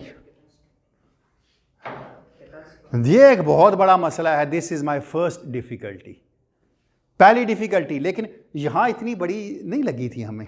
यहां जब आपको किसी ने कहा था ना कि वैक्यूम है और वैक्यूम के अंदर इन्फिनिट पॉइंट है, आपने कहा यार ये कैसे है, ठीक है। यहां पर आपको पता है कि एक पार्टिकल का 0 से लेकर इन्फिनिट तक कुछ भी मोमेंटम हो सकता है ना। तो इसका मतलब है क्योंकि इंटीग्रेशन का वेरिएबल था ना, तो आपने देखा कि ये तो इन्फिनिट हो रहा है, this is the first difficulty. लेकिन कोई प्रॉब्लम नहीं है इस डिफिकल्टी का, हम इस डिफिकल्टी को कभी खातर में ही नहीं लाते। क्यों? क्योंकि एनर्जी कभी भी एब्सोल्यूट मेजर नहीं होती, एनर्जी हमेशा डिफरेंस में मेजर होती है। कोई भी नेचर की एनर्जी है, मुझे एब्सोल्यूट मेजरमेंट बताएं उसकी क्या है। हम एग्जैक्टली मुझे किसी चीज़ को मेजर करने के लिए उसके लिए इंटरेक्ट करना पड़ेगा। जो मैं इंटरेक्ट करूंगा तो मेरी भी चीज़ें बीच में आ जाएंगी। अगर मैं उसको जीरो मानूंगा तो ठीक है, वरना जिस तरह कोई आपको कहते हैं जी जब बिग बैंग हुआ था, बिल्कुल एग्जैक्टली बिल्कुल सही। दूसरी बात यह दूर क्यों जाते हैं? बुखार हुआ आपको 100 दर्जे का हैं, पानी 100 दर्जे पे मुंह नहीं लगाया जाता है। बेशक आप अगर यूनिट्स मेंशन ना करें तो पहला मसला बन जाता है ना। लेकिन चलें, बुखार वाला 100 और है और पानी वाला 100 और है। हाँ वही मैं वही कह रहा हूँ ना कि वो डिग्री सेंटीग्रेड और चले ये जो फ़ारेनहाइट है। लेकिन आपको 100 का बुखार डॉक्टर गलत कहता है, उसका अपना थर्मामीटर 97 पे रुका हुआ है, 97.5 पे इसका एग्जैक्टली। अगर कोई आपको घर जाके ये कहे कि आपको सिर्फ 2.5 का बुखार है, ये क्या भाई, ये क्या? वो तो भाई 2.5 घड़ियाँ समझी जाती हैं जिसके बाद जान निकल जानी है, और 2.5। लेकिन एक फिजिसिस्ट को इसी तरह सोचना चाहिए कि उसे 2.5 डिग्री का बुखार है। लेकिन मसला है कि बुखार के वक्त में हमारी फिजिक्स सारी इधर उधर हो जाती है, हम ज़ीरो से सोचते हैं, है ना। तो इसका मतलब ये 97 को किसी तरीके से आप सिफर मान के चलते हैं ना। मेरे पास भी एक तरीका है इसको सिफर मानने का, ज़रा देखें कैसे। मैं कहता हूँ मैं अपना जो हैमिल्टोनियन था, जो कि क्या था, integral d3k k0 n of k vector, अगर ये उसी के हिसाब से लिखता तो इस तरह की अगर चीज़ होता मेरा हैमिल्टोनियन, जो भी था n k था या जो भी था, मान लीजिए कुछ देर के लिखे, या चलें ये ठीक नहीं लिखा तो मैं इसको मिटा ही देता हूँ। a डैगर k की फॉर्म में लिखना चाहिए था मुझे, डेल्टा ऑफ ज़ीरो भी लिखना चाहिए था, वो दूसरी कैटास्ट्रॉफे आएगी। लेकिन मैं एक काम कर सकता था, मैं अपने वाले हैमिल्टोनियन को रीडिफाइन कर सकता था। किस तरह का? कि ये ओरिजिनल हैमिल्टोनियन होता -0h0। मैंने क्या किया, कोई बताएगा आप में से? वैक्यूम की एनर्जी को मैंने बीच में से निकाल दिया है, चेंज इन एनर्जी मेजर कर लिया ना। अब आप देखें लगा के ज़रा H4 को 0 पे, अब आप लगाएं ज़रा H4 को, इसको रखें ज़रा 0 पे,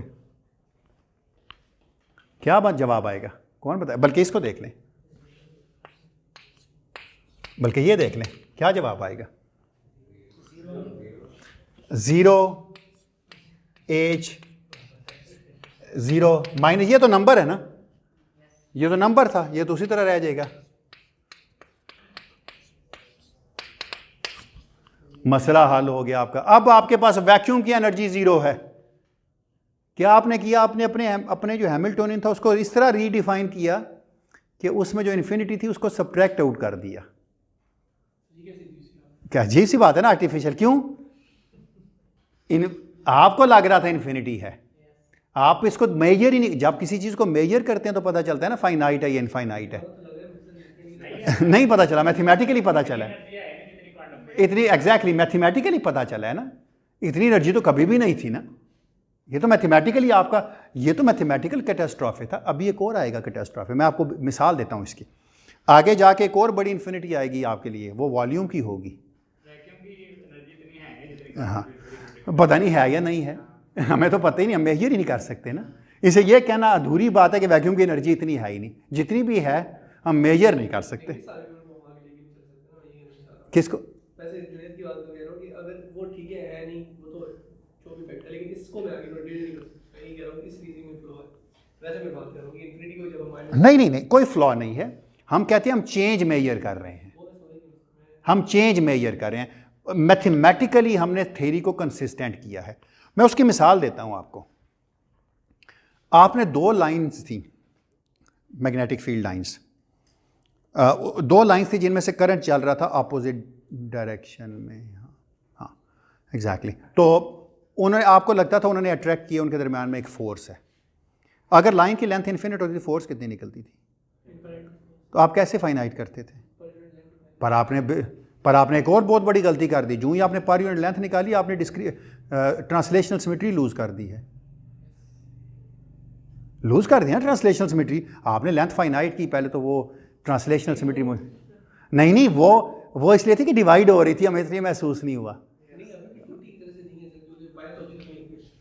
तो यहाँ पर भी एनर्जी अभी भी वहीं पे, हमें मेजर नहीं कर सकते, इसलिए हमने उसको बीच में से माइनस कर दिया है। बिल्कुल वही कॉन्सेप्ट है कि हम ये समझ रहे थे कि हमने वायर को, हम कहते हैं हमने तोड़ा नहीं यार, जितनी हम देख सकते थे देख लिए ना, उसके परे भी है, हमें पता है अगर उधर जाके खड़े होंगे उतनी और आगे होगी, उधर जाके खड़े होंगे लाम उतना ही सिलसिला है।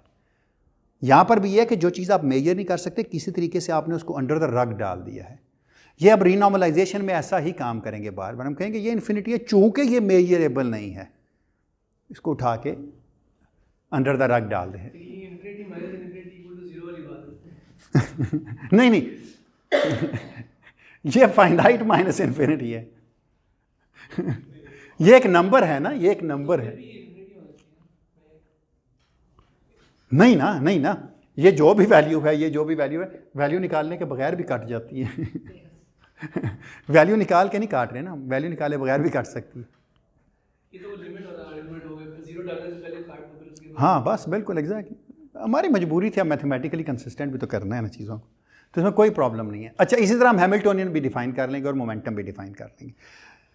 लेकिन ख्वाब जो बात इंपॉर्टेंट है ना वो ये है कि चूँकि ये हम एब्सोल्यूटली मेजर नहीं कर सकते, हम मेजर ही ये करते हैं। जो हम मेजर करते हैं अगर उसे फंडामेंटल लेवल पे देखा जाए, मैं इसको अदर वे राउंड देखता हूँ, जो चीज़ हम मेजर करते हैं अगर उसको फंडामेंटल लेवल पे देखा जाए तो वो ये चीज़ थी। आप ये चीज़ देख रहे होते हैं और आप कहते हैं ये मेरी मेजर्ड एनर्जी है, लेकिन ये फंडामेंटल नहीं थी, फंडामेंटल उसमें से कोई चीज़ निकली हुई थी, सब्ट्रैक्ट की हुई थी। तो ये फंडामेंटल आर्ग्यूमेंट है, मैं इसको अदर वे राउंड सोच रहा हूँ। मैं कहता हूँ ये मेरी फिजिकल स्टेट है, फिजिकल चीज़ है, और ये फिजिकल स्टेट के अंदर एक ऐसी चीज़ थी जो अनफिजिकल थी, तो मैंने उसको बीच में से माइनस किया था। इसको मैं इस तरह सोचता हूँ, नीचे से ऊपर जाके, ठीक, वो जो भी है, जो भी है, मेरी मेजरमेंट ये है, ठीक है। अब मुझे फॉर एग्जांपल मैं आपको एक बात बताऊं कि अमूमन हम एक चीज़ गलत करते हैं। जब कोविड आया ना, तो मैं जहाँ भी जाता था तो मुझे कहते थे कि आपको लो ग्रेड, फॉर एग्जांपल मेरा बॉडी टेम्परेचर हाई रहता है, हाँ, पोर्स शायद नहीं थे तो पसीना कम आता है, इस वजह से जो है ना वो सांपों में और फ़र्क नहीं रह जाता इंसानों में फिर, है ना। तो वो जो है, तो मुझे वो कहते थे आपको बुखार तो नहीं है, क्योंकि कोविड में तो पता आपको 1 दर्जे का बुखार भी हो, तो वो कहते थे सारों को लगवाएंगे। तो अब जब आप जाएंगे तो डॉक्टर को सबसे पहले आपसे ये पूछना चाहिए कि आपका बॉडी टेम्परेचर कितना रहता है। एग्जैक्टली, कुछ लोग होते हैं जिनका 97.5 के बजाय 97 होता है, और उसका मसला पता है क्या, उनको 99.5 के बराबर है। तो ये इसीलिए मैं कह रहा हूँ कि एग्जैक्टली उसमें यही वजह है कि आप जो मेजर कर रहे हैं वो ये कर रहे हैं, लेकिन फंडामेंटल लेवल पे ये सब्ट्रैक्टेड है। समझ रहे हैं ना मेरी बात, अब ये रियलिटी से भी क्लैरिटी हो जाती है। ये आगे जाके चार्ज पे भी आएगा।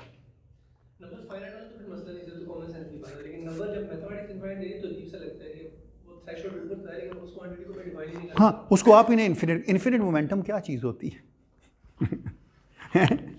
मोमेंटम तो फाइनाइट ही होता है ना, तो ये हमने इसीलिए आप देखिएगा। अच्छा हाँ, वैसे ये ख़बाब की बड़ा अच्छा, अगर इसको क्वेश्चन को हम आगे जाके डीप डाउन भी एनालाइज करेंगे, देखिए हर चीज़ की एक लिमिट होती है, हर थ्योरी के अंदर कोई ना कोई इनबिल्ट स्केल मौजूद है। वो स्केल जो है वो आप तय नहीं करते, वो थ्योरी की वैलिडिटी तय करती है। फॉर एग्जांपल आपका न्यूटन का लॉ ऑफ ग्रेविटेशन है या कूलम्स लॉ है। अगर मैं आपसे कहूं कि आपको पता है ना किस तरह, याद है ना कूलम्स लॉ किस तरह हो, या ग्रेविटेशनल, वो कहता है जी distance between the centre of two charges, यानी जैसे मर्जी के चार्ज है, अगर आप उसे बाहर से खड़े होकर देखेंगे तो आपको ऐसे लगेगा जैसे सारे का सारा चार्ज एक पे है। अगर मैं आपसे पूछूं कि कितनी फोर्स आपको चाहिए दो चार्जेस के सेंटर को एग्जैक्टली एक दूसरे के ऊपर रखने के लिए, इसका मतलब है कूलम लॉ की भी एक लिमिटेशन थी। You cannot put two charges exactly on each other. Exactly, उसका कोई ना कोई नॉन जीरो साइज है, पॉइंट टाइप नहीं है वो, जिसको आप पॉइंट मान के चल रहे हैं। जी बिल्कुल एग्जैक्टली। इसको अगर आप देखें तो इसका मतलब फंडामेंटली आपके वहाँ पर भी एक स्केल मौजूद थी। आप कहते थे R0 नहीं हो सकता, जीरो के अलावा स्लाइटली चेंज हो सकता है, जीरो से थोड़ा सा भी चेंज हो। आपने एक स्केल डिफाइन कर लिया था आर का, lower level, lower cut off में भी एक कट ऑफ लगा दिया कि इससे लोअर नहीं हो सकता। इसका मतलब है हर थ्योरी का कोई ना, अब उसी लोअर कट ऑफ को मोमेंटम की फॉर्म में देखें। मोमेंटम की फॉर्म, मोमेंटम आपको पता है इनवर्स है पोजीशन का। इसका मतलब है जीरो पे जाने के लिए मुझे इन्फिनिट मोमेंटम चाहिए। इसका मतलब है जो पोजीशन की जीरो की सिंगुलैरिटी थी वो मोमेंटम की इन्फिनिट की सिंगुलैरिटी है। लेकिन चूंकि पार्टिकल के साइज की वजह से मैं कभी जीरो पे नहीं पहुंच सका, तो मैं कभी के इक्वल टू इन्फिनिट पे भी नहीं पहुंचूंगा। इसका मतलब है ये कभी रियलिटी में इन्फिनिट है नहीं है, क्योंकि मैं कभी इन्फिनिट अचीव नहीं कर पा रहा। ठीक है, तो एक स्केल होगी। आप देखिएगा स्टैंडर्ड मॉडल का अपना स्केल है, सुपरसिमेट्री का अपना स्केल है, कुछ और जो थ्योरी बनी थी उनके अपना स्केल है। इसलिए हम कहते हैं every theory in this world is an effective theory. Effective का मतलब क्या है? There is a cut off scale जिसके बाद उसकी कोई वैलिडिटी नहीं है। तो ये आप ना समझे कि इन्फिनिट है, ऊपर वाली लिमिट इन्फिनिट, इसलिए तो मैंने चालाकी की ना, अप्रोचेस टू इन्फिनिटी लिखा, इक्वल टू इन्फिनिटी नहीं लिखा था। तो मैंने भी कहा कि पहुंच जाएंगे पर पूरी तरह पहुंचेंगे नहीं। ठीक है, क्लियर होगी ख्वाब। लेकिन देखिए फंडामेंटल लेवल पे कितना अच्छा तरीका आपको बताता है ये चीज़ कि मेजरमेंट जो है उसमें आपने कुछ ना कुछ छुपाया हुआ है।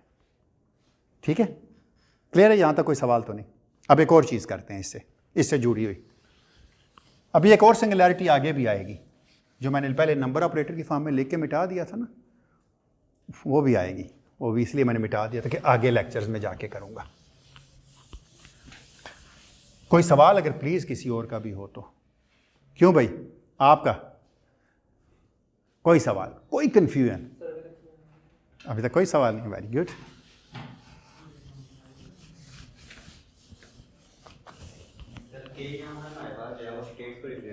मोमेंटम को, और स्टेट अपने मोमेंटम से जानी जाती है। हमने ये बात, लेकिन हम मोमेंटम अगर हम इन्फिनिट मान के ना चलें तो फिर हमारे पास ये एग्जैक्टली फिर हमें क्या होगा, फिर भी हम डिफरेंस ही मेजर करेंगे। लेकिन सर उसमें हम फिर जो चीज़ निकाल रहे हैं यहाँ पर हम इन्फिनिटी निकाल रहे हैं। नहीं, इन्फिनिटी नहीं थी ना, मैं कह रहा हूँ हमें लगता था इन्फिनिटी है, लेकिन हमने इसको ये ना समझे हमने इन्फिनिटी निकाला है, हमने रिलेटिव एनर्जी मेजर किया, क्योंकि एनर्जी हमेशा रिलेटिवली मेजर होती है। ये इसको इस तरह समझिए। ठीक है, यानी हमने एब्सोल्यूट एनर्जी नहीं मेजर की, हमने चेंज इन एनर्जी मेजर की है। कोई सवाल किसी का?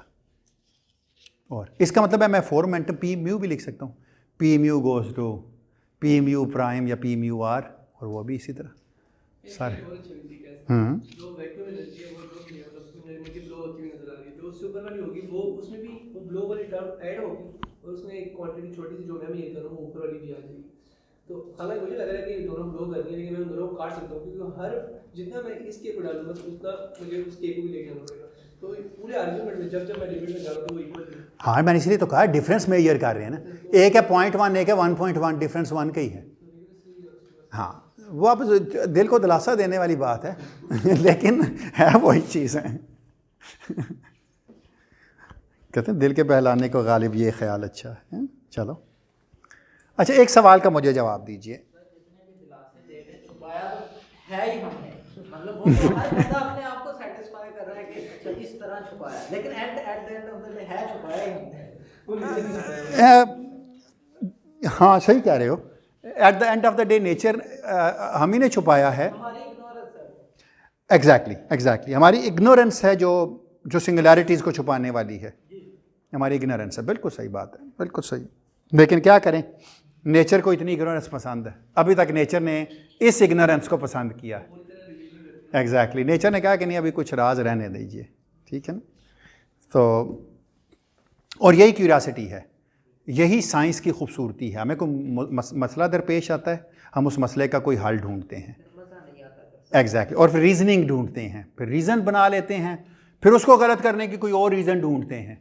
सही तो मानना नहीं किसी चीज़ को, गलत हम कहते हैं गलत हो सकता है तो करके देखते हैं फिर। लेकिन अभी तक जब भी हमने इसको कुछ और डाला तो गलती हमारी उल्टी पड़ी, हमें गलत नहीं साबित हुई। अच्छा चलें, आखिरी जो एक चीज़ आज मैंने और करनी है वो ये है कि अगर फ़र्ज़ करते हैं कि एक पार्टिकल है जो किसी स्पेस टाइम पॉइंट y पे पैदा हुआ है और मैं उसे किसी स्पेस टाइम पॉइंट x पे देखना चाहता हूँ, तो आपको पता है क्वांटम मैकेनिक्स में ये ग्रीन्स फंक्शन थे, प्रोपेगेटर्स बनते थे। यानी आपका कोई पार्टिकल y पे पैदा हुआ, आप उसे कहीं और किसी और स्पेस किसी और टाइम पे एक्स पे देखना चाहते हैं, हाउ टू कैलकुलेट दैट, अब आपको पता चलेगा। वैक्यूम से कोई पार्टिकल वाई पे पैदा हुआ, वैक्यूम में किसी और पॉइंट एक्स पे आप उसको देखना चाहें तो कैसे कैलकुलेट करेंगे? पता है कैसे कैलकुलेट करेंगे? एक चीज़ है जो बड़ी गौर से सुननी है आपने, जो मैंने पिछली दफ़ा जिक्र किया था, प्रिंसिपल ऑफ टाइम लाइक और स्पेस लाइक का, वहाँ से आपको नज़र आएगा। और आज उसी आर्ग्यूमेंट के साथ मेरी पूरी कोशिश होगी कि लेक्चर को मैं वाइंड अप कर दूँ। अगर एक पार्टिकल जो वाई पे पैदा हुआ है, हमें पता है फील्ड के पास ये ऑप्शन मौजूद है कि वो वैक्यूम से कोई पार्टिकल पैदा कर सकता है, क्योंकि इसके पास ए और ए डैगर मौजूद है। तो अगर ये किसी एक्स पे मेजर हुआ है तो ये मैट्रिक्स एलिमेंट है, इसको कहते हैं matrix element between vacuum to vacuum state. अब आप में से किसी को याद है फाई ऑफ एक्स क्या था? कोई क्वेश्चन? अच्छा, जी जी जी जी जी जी जी जी जी एक पावर स्पेक्ट्रम होता है, अगर हम एक गॉसियन डिस्ट्रीब्यूशन है, हम कहते हैं कि उसकी सारी इंफॉर्मेशन जो है वो 2.4 कोरिलेशन में छुपी हुई है। उससे आगे हायर क्यों, मतलब इसकी क्या इंट्यूशन? ये पहला डायरेक्ट कोरिलेशन है, बाकियों की कई और पॉसिबिलिटीज़ भी थी। पहले एक से कोरिलेट होता, फिर किसी और से जाके होता, पहले दूसरा नहीं, पहले तीसरे से होता, फिर दूसरे से होता। तो ये फंडामेंटल लेवल पे पहली वो टर्म है जो इंटरैक्शन टर्म है पर्टर्बेशन थ्योरी के अंदर। लेकिन गॉसियन कैसे क्या था?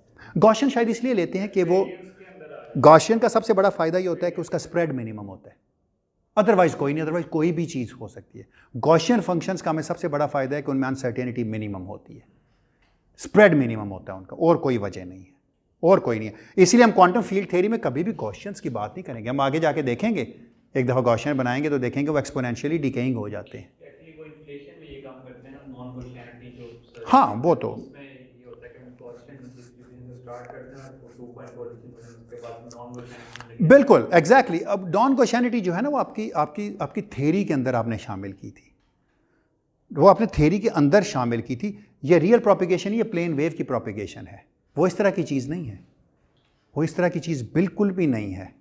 वो कभी प्रोपिगेट नहीं करते इस तरह। जब नॉन गॉसियनिटी जब आप गॉसियन लेते हैं तो e⁻⁻x² टाइप चीज़ है वो फाई। e⁻⁻x² के लिए कोई रियल करंट नहीं बना सकते थे आप, बनते ही नहीं ना, क्योंकि बाउंड सिस्टम बन जाता है ना, क्या प्रोपिगेट करे। इसलिए मैं e⁻⁻kx टाइप ले लेता होता हूँ जो प्लेन वेव है, ये फ़र्क है। अच्छा, अगर आप इसको देखें तो क्या चीज़ लिखी हुई है, कोई बताएगा आप में से मुझे? This is nothing but this is d3k tilde d3k prime tilde, ठीक है, इंटू 0। पहले फाई ऑफ एक्स लिखते हैं, कौन लिखवाएगा? a of k e⁻⁻i k dot x plus a dagger of k e⁻⁻i k dot x. अच्छा, मैंने क्या किया? अच्छा चलो ठीक है, ये लिख दिया मैंने, ये तो मैंने लिखा फाई ऑफ एक्स को। सिमिलरली मैं लिख सकता हूं फाई ऑफ वाई को a of k e⁻⁻i k dot y plus a, sorry ये k प्राइम कर देते हैं, ये भी prime, plus a dagger of k prime e⁻⁻i k prime dot y acted upon my vacuum state. Agree करते हैं मेरी इस बात से आप? इसका मतलब है इसमें कितनी टर्म्स बनेगी? आप में से मुझे कोई बता सकता है नॉन जीरो टर्म कौन सी होगी इसमें से? अच्छा, एक काम करते हैं, ये जब इस पे लगेगा तो जीरो दे देगा। अच्छा, एक बात आप याद रखिएगा, एक बात आप पल्ले से बांध के रखें, वो ये है कि अगर ए वैक्यूम पे लगता है तो जीरो देता है, अगर इसका आर्मेशन कॉन्जुगेट ले लेना तो ए डैगर इस पे लगता है तो भी जीरो देता है। यानी अगर एक कैट स्टेट को ए खाता है तो एक ब्रास स्टेट को ए डैगर खाता है। इसका मतलब ये ख़त्म हो जाए, इसका मतलब ये ए डैगर ये वाला अगर इस पे लग जाए तो ख़त्म हो जाएगा, और ये ए अगर इस पे लग जाए तो ख़त्म हो जाएगी। इसका मतलब एक ही स्टेट बचेगी जो इनमें से बचेगी, वो क्या है, D3K tilde prime e to the power minus iota k dot x, ये वाला और ये वाला e to the power iota k prime dot y, 0 a of k vector a dagger of k vector prime और 0। ठीक लिखा भाई मैंने? एक बात अपने तौर पे याद रख लीजिए, अपने लिए सिर्फ और सिर्फ, वो ये याद रख लीजिए कि अगर ये लिखा होता ना k और k प्राइम, अगर आप ये चलें एक चीज़ मैं लिख देता हूँ फिर मैं साबित भी कर देता हूँ कि इसके बराबर है। अगर ये लिखा होता तो ये बराबर था delta cube of k minus k prime के। ज़रा देखिए कैसे, यहाँ पर बेटा, ठीक है, थैंक यू। ज़रा देखिए कैसे इनको मैं उलट सकता हूँ ना किसी तरीके में से। अगर ये इधर आ जाता तो हमने ये पढ़ा हुआ है ना कि since A of k vector और ए dagger of k vector prime जो है ये किसके बराबर है, डेल्टा क्यूब ऑफ के माइनस के प्राइम पे, है ना।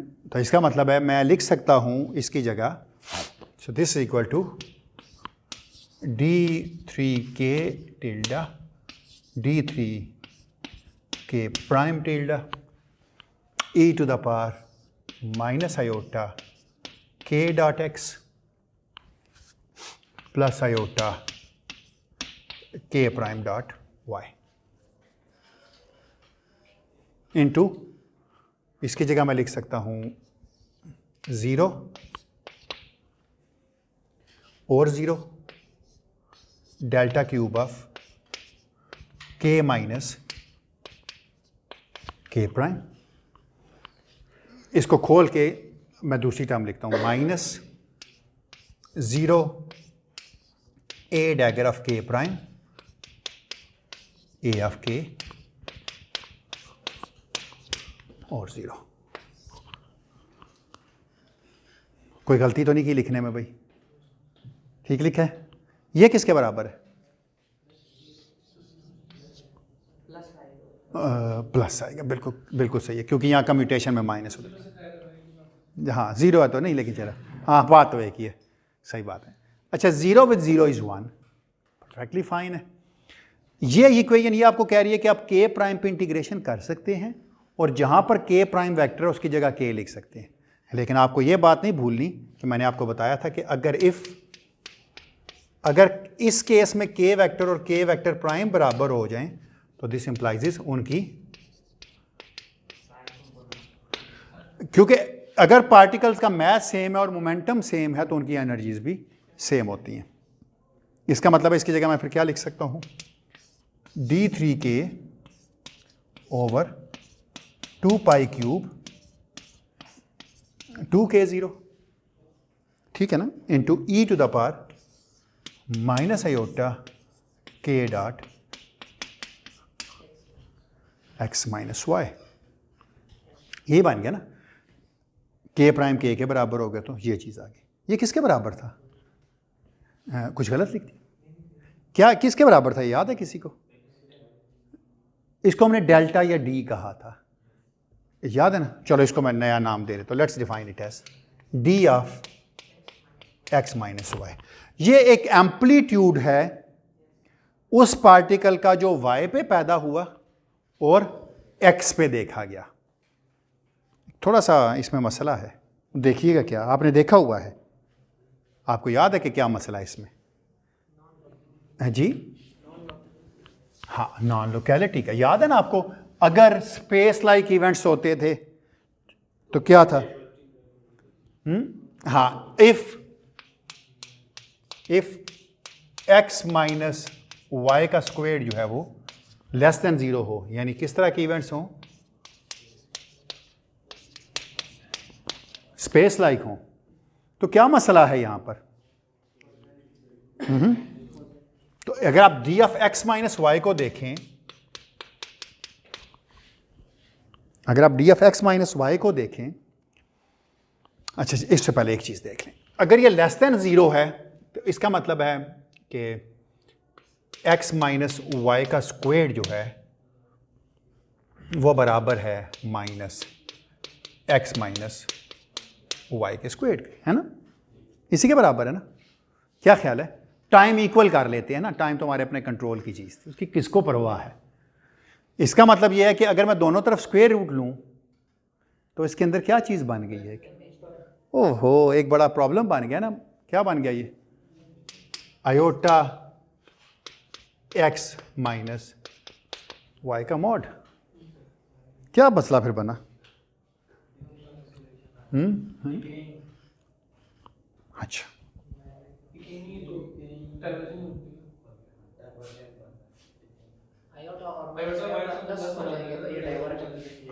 ऐसे लगता है जैसे कोई चीज़ उछल के बाहर जा रही है, लेकिन अगर चलो मैं ये मान के चल रहा हूँ, अगर मैं ये मान लूँ कि चलो एनीवेज जो भी है, क्या बनेगा? कौन आप में से बताएगा? ये एक्सपोनेंशियली राइजिंग होंगे या एक्सपोनेंशियली डिकेइंग होंगे?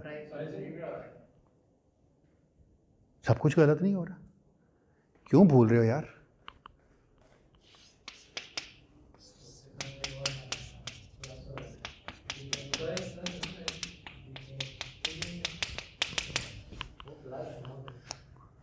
माइनस है जब 4 वेक्टर थे ना, x T minus T prime, और एक ये हमेशा गलती करता है बंदा ना, कॉन्फिडेंट हो जाते हैं ना जब, तो ये हमेशा गलती करता है। मैं भी एक दफ़ा सोच में पड़ गया कि यार सब कुछ उलट हो रहा है।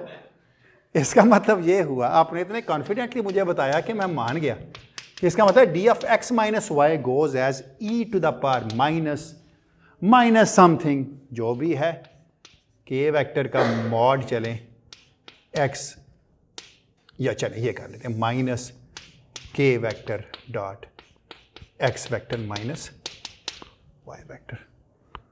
कमाल हो गया। आपने ये पढ़ा था स्पेस लाइक इवेंट्स के अंदर। जी जी,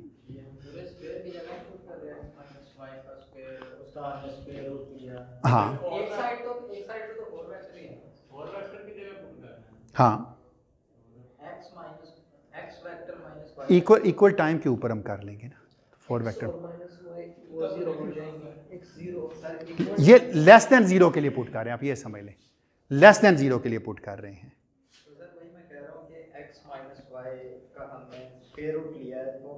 नहीं, ये तो मैंने इंट्यूटिवली आपको बताया कि आयोटा आएगा साथ। ये तो इसलिए किया है कि आयोटा बताने के लिए कि स्पेस लाइक इवेंट में एक आयोटा आता है। यह सिर्फ ये बताने के लिए किया है कि वो जब आयोटा आप यहाँ डालेंगे, आप टाइम ख़त्म कर देंगे तो प्लस आयोटा ये आ जाएगा, तो वो आयोटा और ये आयोटा मिलकर माइनस दे देंगे, क्योंकि इक्वल टाइम पे आप देखेंगे ना, टाइम का पार्ट तो वैसे ही गोल हो जाएगा ना, तो 4 वेक्टर की तो कोई चीज़ ही नहीं रह जाएगी ना, 3 वेक्टर ही रह जाएगा। ये मेरे कहने का मतलब है। सिर्फ एक चीज़ देख लें, जो इसका कॉन्सिक्वेंस है वो बड़ा ज़बरदस्त है। आपने ये पढ़ा था कि जो स्पेस लाइक इवेंट्स होते हैं आपके लिए, उनके लिए ये चीज़ 0 होती है, लेकिन ऐसा है नहीं है। आपको लगता है कोई ना कोई चीज़ लाइट कोन से लीक करके बाहर जा रही है, लेकिन यकीन कीजिए ऐसी ही एक चीज़ लाइट कोन में, अगर आप ये कैलकुलेट कर लें y माइनस एक्स, तो ऐसी ही चीज़ एक लाइट कोन के अंदर भी आ रही है बाहर से। अभी तो ये आपको बात इतनी इंट्यूटिव नहीं लगती, लेकिन ये बात आपको उस वक्त इंट्यूटिव लगेगी जब आप एंटी पार्टिकल और पार्टिकल पढ़ेंगे। आप कहेंगे कि अगर पार्टिकल बाहर की तरफ जा रहा है तो कोई चीज़ एंटी पार्टिकल अंदर की तरफ भी आ रहा है, और नेट आंसर हमेशा 0 होता है। तो इसके लिए एक जुमला अंग्रेजी का बोला जाता है, there is no way to order the events in space like cases. आपको नहीं पता कि पहले y हुआ फिर x हुआ, या पहले x हुआ फिर y हुआ। You can not order the events for the space like events. आ गया ना वक्त बीच में। क्वांटम फील्ड थ्योरी में अभी तक वक्त नहीं आया था बीच में, पहली दफ़ा मैं लेके आया हूँ। कोई तरीका नहीं है कि आप बता सकें कौन सी चीज़ कब पैदा हुई, एक्स पे पैदा हो के वाई पे गई या वाई पे पैदा हो के एक्स पे आई। There is no way to order the events, no way. Events order किससे होते हैं? अब मैं थोड़ी सी उस पर बात करता हूँ, फिर ख़त्म कर देते हैं आज। अच्छा, इसकी बहुत सारी डिबेट्स और भी हैं, रिटार्डेड ग्रीन्स फंक्शंस भी हैं। रिटार्डेड ग्रीन्स फंक्शन आपको पता है जब सोर्स कोई मौजूद होता है। कुछ फ्यूचर ग्रीन्स फंक्शंस भी होते हैं जब हमें पता है कहीं जाके कोई चीज़ मेजर हो जाएगी, तो बिल्कुल डिफरेंट एडवांस्ड ग्रीन्स फंक्शन जिसको कहते हैं। एग्जैक्टली, उसमें बहुत सारे रिटार्डेड, क्योंकि बाउंड्री कंडीशंस अवेलेबल होती हैं आपके ऊपर, कोई सोर्स टर्म होती है। ग्रीन्स फंक्शन में अगर आपके पास right hand side non zero हो जाए, अगर आपके पास एक ये इक्वेशन है डेल स्क्वेयर्ड फाई इलेक्ट्रोमैग्नेटिज्म में इक्वल टू जीरो, तो जो इसका ग्रीन्स फंक्शन है उसके पास सोर्स नहीं था, लेकिन जो आपके पास पॉइसन इक्वेशन थी इसके पास आपको सोर्स मौजूद था। इसका मतलब है जो आप चीज़ देख रहे थे वो रिटार्डेड थी, तो इस केस में फिर आपके पास रिटार्डेड ग्रीन्स फंक्शंस आते हैं। तो ये चूँकि कभी इलेक्ट्रिसिटी मैग्नेटिज्म पढ़ाई तो फिर पता चलेगा, लेकिन मंसूर साहब बहुत अच्छे तरीके से ये कराते हैं।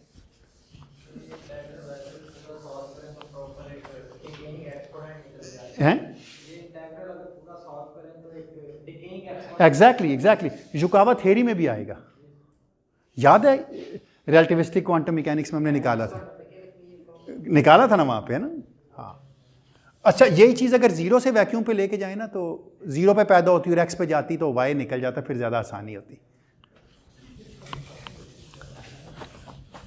वो खबाब ने लेक्चर रिकॉर्ड करने शुरू किए, फिर नहीं, हम ही ने छोड़ दी,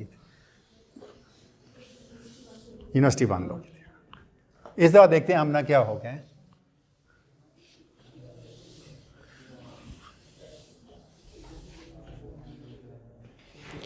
अच्छा भाई, जिस तरह मैंने आपसे कहा था कि कोई तरीका नहीं है, मैं पहली दफ़ा एक चीज़ का जिक्र कर रहा हूं जिसका नाम है फाइनमैन प्रोपेगेटर।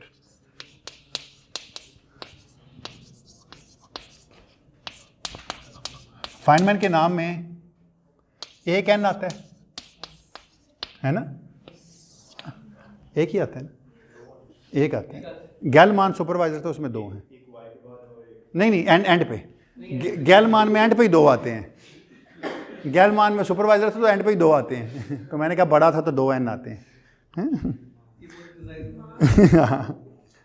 हाँ, है ना जी, फाइनमान। हाँ हैं, दोनों मेरे ख्याल है जर्मन ओरिजिन के नेम ही हैं। फ्रीडमान में भी दो आते हैं।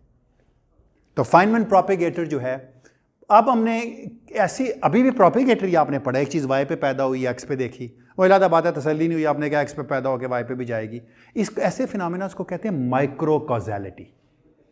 कॉजेलिटी है माइक्रो लेवल के ऊपर है, हम नहीं देखते, हम तो कॉजेलिटी को इन जनरल देखते हैं, तो इसमें कोई ऐसा प्रॉब्लम नहीं है। अच्छा, फाइनमैन प्रोपेगेटर की डेफिनेशन जो है ना वो ऐसी है जैसी आपने अभी देखी है, सिर्फ और सिर्फ इतना है कि मैंने जो आपसे अभी बात की थी वो एक चीज़ उसमें लिखना मैं भूल गया, वो मुझे लिखनी चाहिए थी। वो ये थी कि मैंने आपसे थोड़ी देर पहले कहा था कि आपने जब ये चीज़ कैलकुलेट की है 0 phi of x phi of y, वो मैंने एक्साइटमेंट में फिर लिखी नहीं है, ये बराबर है d of x minus y के।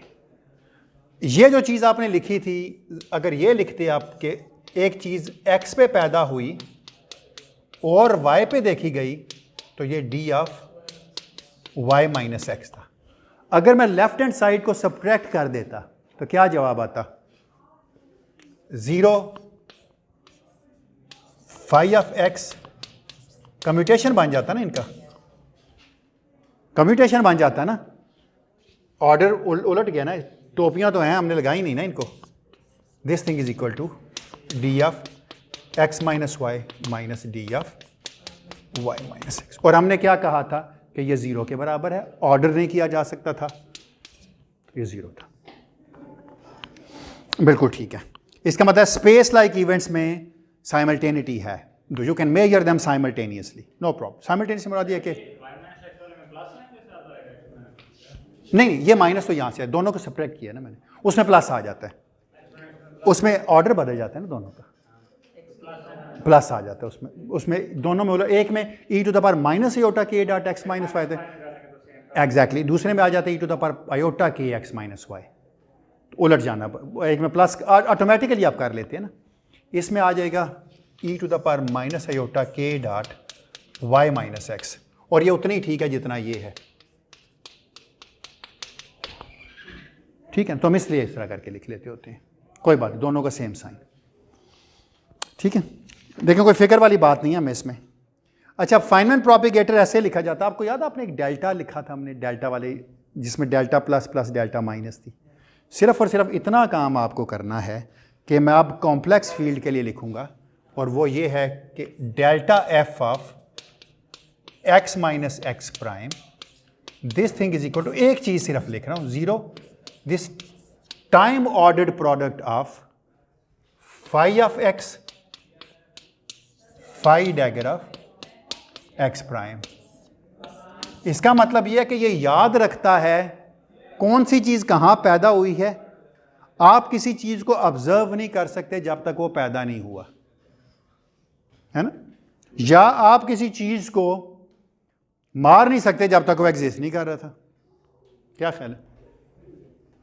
वैसे बैठ के ऐसे कुछ मारते रहे तो लोग वैसे ही कहते हैं पागल हो गया, है ना। अच्छा चलें, टाइम ऑर्डर्ड प्रोडक्ट की खूबसूरती क्या है वो मैं आपको एक आखिरी चीज़ लिख के यहाँ पर दे रहा हूँ।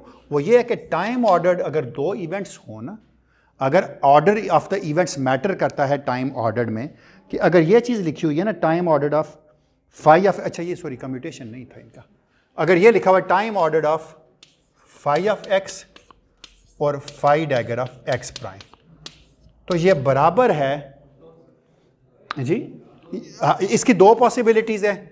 एक तो ऑर्डर यही हो phi of x, phi dagger of x prime, अगर एक्स का टाइम बड़ा है एक्स के प्राइम के टाइम से, जिसका टाइम बड़ा है वो पहले आएगा, और ये चीज़ जो है ये उलट है, phi dagger of x prime, phi of x, अगर एक्स ज़ीरो प्राइम जो है वो बड़ा है एक्स ज़ीरो से। तो ऑर्डर मैटर कर रहा है। इसका मतलब है कि एक particle x zero ex prime पे पैदा हुआ है और एक्स पे ऑब्जर्व हुआ है। इसका मतलब है एक पार्टिकल एक्स पे पैदा हुआ है और एक्स प्राइम पे ऑब्जर्व हुआ है, जिसका टाइम बाद में आता है। इसके लिए एक बड़ा खूबसूरत फंक्शन हमें पता है, हैवीसाइड फंक्शन या थीटा फंक्शन जिसको हम कहते हैं ना, वो क्या था, डेल्टा, इसको इसी चीज़ को आप लिख सकते हैं delta f of x minus x prime को as delta plus of x minus x prime into theta zero of x minus x prime. Step function type है बिल्कुल, plus delta minus of x minus x prime, ये उसका उलट है, और theta zero of x prime minus x. Let me check कि मैं सारी चीज़ें ठीक लिख रहा हूँ। हाँ, या तो इसको भी डेल्टा प्लस लिखते थे लेकिन एक्स प्राइम माइनस एक्स ही लिखते थे। अच्छा, थीटा फंक्शंस की खूबसूरती ये होती है कि अगर थीटा किसी भी आर्ग्यूमेंट टाउ के साथ लिखा हो तो ये +1 होता है if tau is greater than 0, और ये 0 होता है हाँ फॉर अदर केस, अगर tau for all other cases ना, अदरवाइज। क्या मतलब है इसका, अभी देखें ज़रा, एक सेकंड था। इसका मतलब, अच्छा यहाँ पर मुझे ना वैसे मुझे ये लिख लेना चाहिए था, ये भी लिख सकता था मैं, ये भी लिख सकता था, खैर कोई बात नहीं थी, मैं उसको टाइम के साथ मैंने स्टेप ले लिया। ये कह रहा है कि अगर ये पॉजिटिव होने का मतलब क्या है, ये बड़ा होगा। डिफरेंस दो चीज़ों का कब पॉजिटिव होगा, जब ये बड़ा होगा, तो ये नेगेटिव हो जाएगा, ये वैसे ही 0 हो जाएगा। अगर x0 प्राइम बड़ा होगा x0 से, ये नेगेटिव होगा, ये ख़त्म हो जाएगा, तो एक वक्त में एक ही होगा। अब आप देखिएगा ज़रा आगे जाके, जब आप फर्मियान्स पढ़ेंगे ना तो यहाँ एक माइनस साइन आएगा, ये आपको बताएगा कि एक इधर जा रहा है तो एक बिल्कुल उसके उलट आ रहा है टाइम के अंदर। तो ये फिर कल देखेंगे, कुछ ताहा कहना चाह रहे हैं।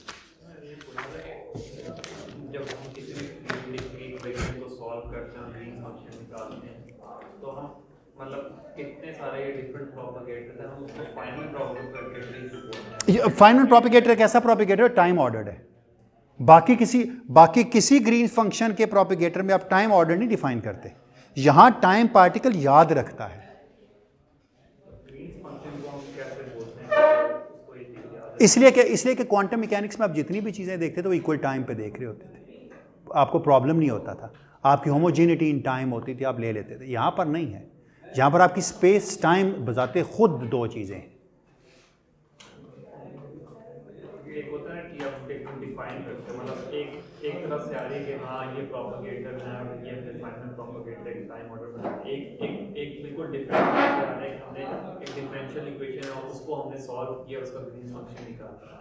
तो टाइम ऑर्डर फाइनल प्रोपेगेटर को उस एक एब्स्ट्रैक्ट ऐसे करके रिलेट करेंगे उस ग्रीन्स फंक्शन के साथ, वो बताएगा किधर जा रहा है, किस ऑर्डर में जा रहा है। अगर ये जो कह रहा है उसमें कन्वर्ट कर ही सकते हैं। हाँ, एक पार्ट वही है ना, एक पार्ट वही है ना। सर दोनों ही हो जाएंगे सर, अगर थीटा की वो एक एक्सपोनेंशियल वाली इंटीग्रल वाली फॉर्म होती है वो यहाँ लगाएं तो इसको हम इंटीग्रेशन में यहाँ डी क्यू के आ रहा है ऐसे है ना। तो अगर इस थीटा क्योंकि इसमें टाइम का कंपोनेंट आ रहा है तो इसमें टाइम का इंटीग्रल आएगा, उसको हम के के साथ D4 जी सर, तो वो एग्जैक्टली वही चीज़ बनेगी जो हम क्लाइन गॉर्डन अच्छा चलो, नहीं वो ये नहीं पूछ रहा था, वो क्लाइन गॉर्डन वो ये कह रहा है कि जो ऑर्डिनरी हम क्वांटम मैकेनिक्स में हम करते थे, वो जो आप बात कर रहे हैं वो तो मैं कल बनाऊंगा, वो तो मैं कल लिखूंगा कि इसको लिखा जा सकता है D4K की फॉर्म में, वो तो मैं कल बनाऊंगा ज़रूर, उसके बगैर तो नहीं। वो कह रहा है कि हम ऑर्डिनरी क्वांटम मैकेनिक्स में भी प्रोपेगेटर पढ़ते थे, उनको हम फाइनमैन प्रोपेगेटर नहीं पढ़ते थे। वो इसलिए नहीं कहते थे कि ऑर्डिनरी स्पेस के अंदर ऑर्डिनरी क्वांटम मैकेनिक्स या कोई भी जो इक्वेशंस आप सॉल्व करते थे टाइम एक ही था, टाइम के दो डेरिवेटिव्स नहीं थे, नॉन रिलेटिविस्टिक थी सारी। ये आपके पास इलेक्ट्रिसिटी मैग्नेटिज्म में भी होता था। जब जब आपने किसी चीज़ को क्रिएट करके ऑब्जर्व करना है, जो इंफॉर्मेशन आपकी प्रोपेगेट करके गई है वो थ्रू फाइनमैन प्रोपेगेटर गई है। इवन आप इलेक्ट्रिसिटी मैग्नेटिज्म में जो ग्रीन्स फंक्शन लिखते हैं, once you bring into the quantum field word, classical fields के प्रोपेगेटर के लिए हम कभी भी फाइनमैन प्रोपेगेटर्स नहीं लिखते। जब क्वांटम फील्ड्स के प्रोपेगेटर्स होते हैं तो वो फाइनमैन प्रोपेगेटर्स हैं। आप वो सॉल्यूशंस हैं किसी ऐसी थ्योरी का, ऐसे फील्ड्स हैं जो खुद क्वांटाइज थे, तो इसलिए हम इनको कहते हैं फाइनमैन। यही तो कमाल किया था फाइनमैन ने, वो जो क्लासिकल फील्ड्स के रिजल्ट थे जब आपने उनको क्वांटाइज किया तो आपने कहा ये भी प्रोपेगेटर्स बने, लेकिन इन प्रोपेगेटर्स में अधूरी बात ये थी कि इसमें टाइम ऑर्डर नहीं था, तो ये टाइम ऑर्डर लगाया गया। और ये टाइम ऑर्डर किसने लगाया था ये भी मैं आगे जाके बताऊंगा, डायसन के फार्मूला से। और टाइम आता क्यों है इंटरेक्शन थ्योरी से, ये सारी चीज़ें फिर अगले लेक्चर में होंगी। हैंडल नहीं हो रही थी और मसला था बहुत बड़ा।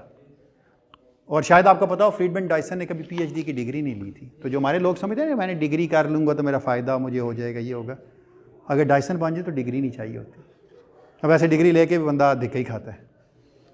उसे कभी उसे कहा कि कहीं डिसर्टेशन, उन्होंने कहा छोड़ें परे, क्या कर रही है डिग्री, मैंने क्या करनी।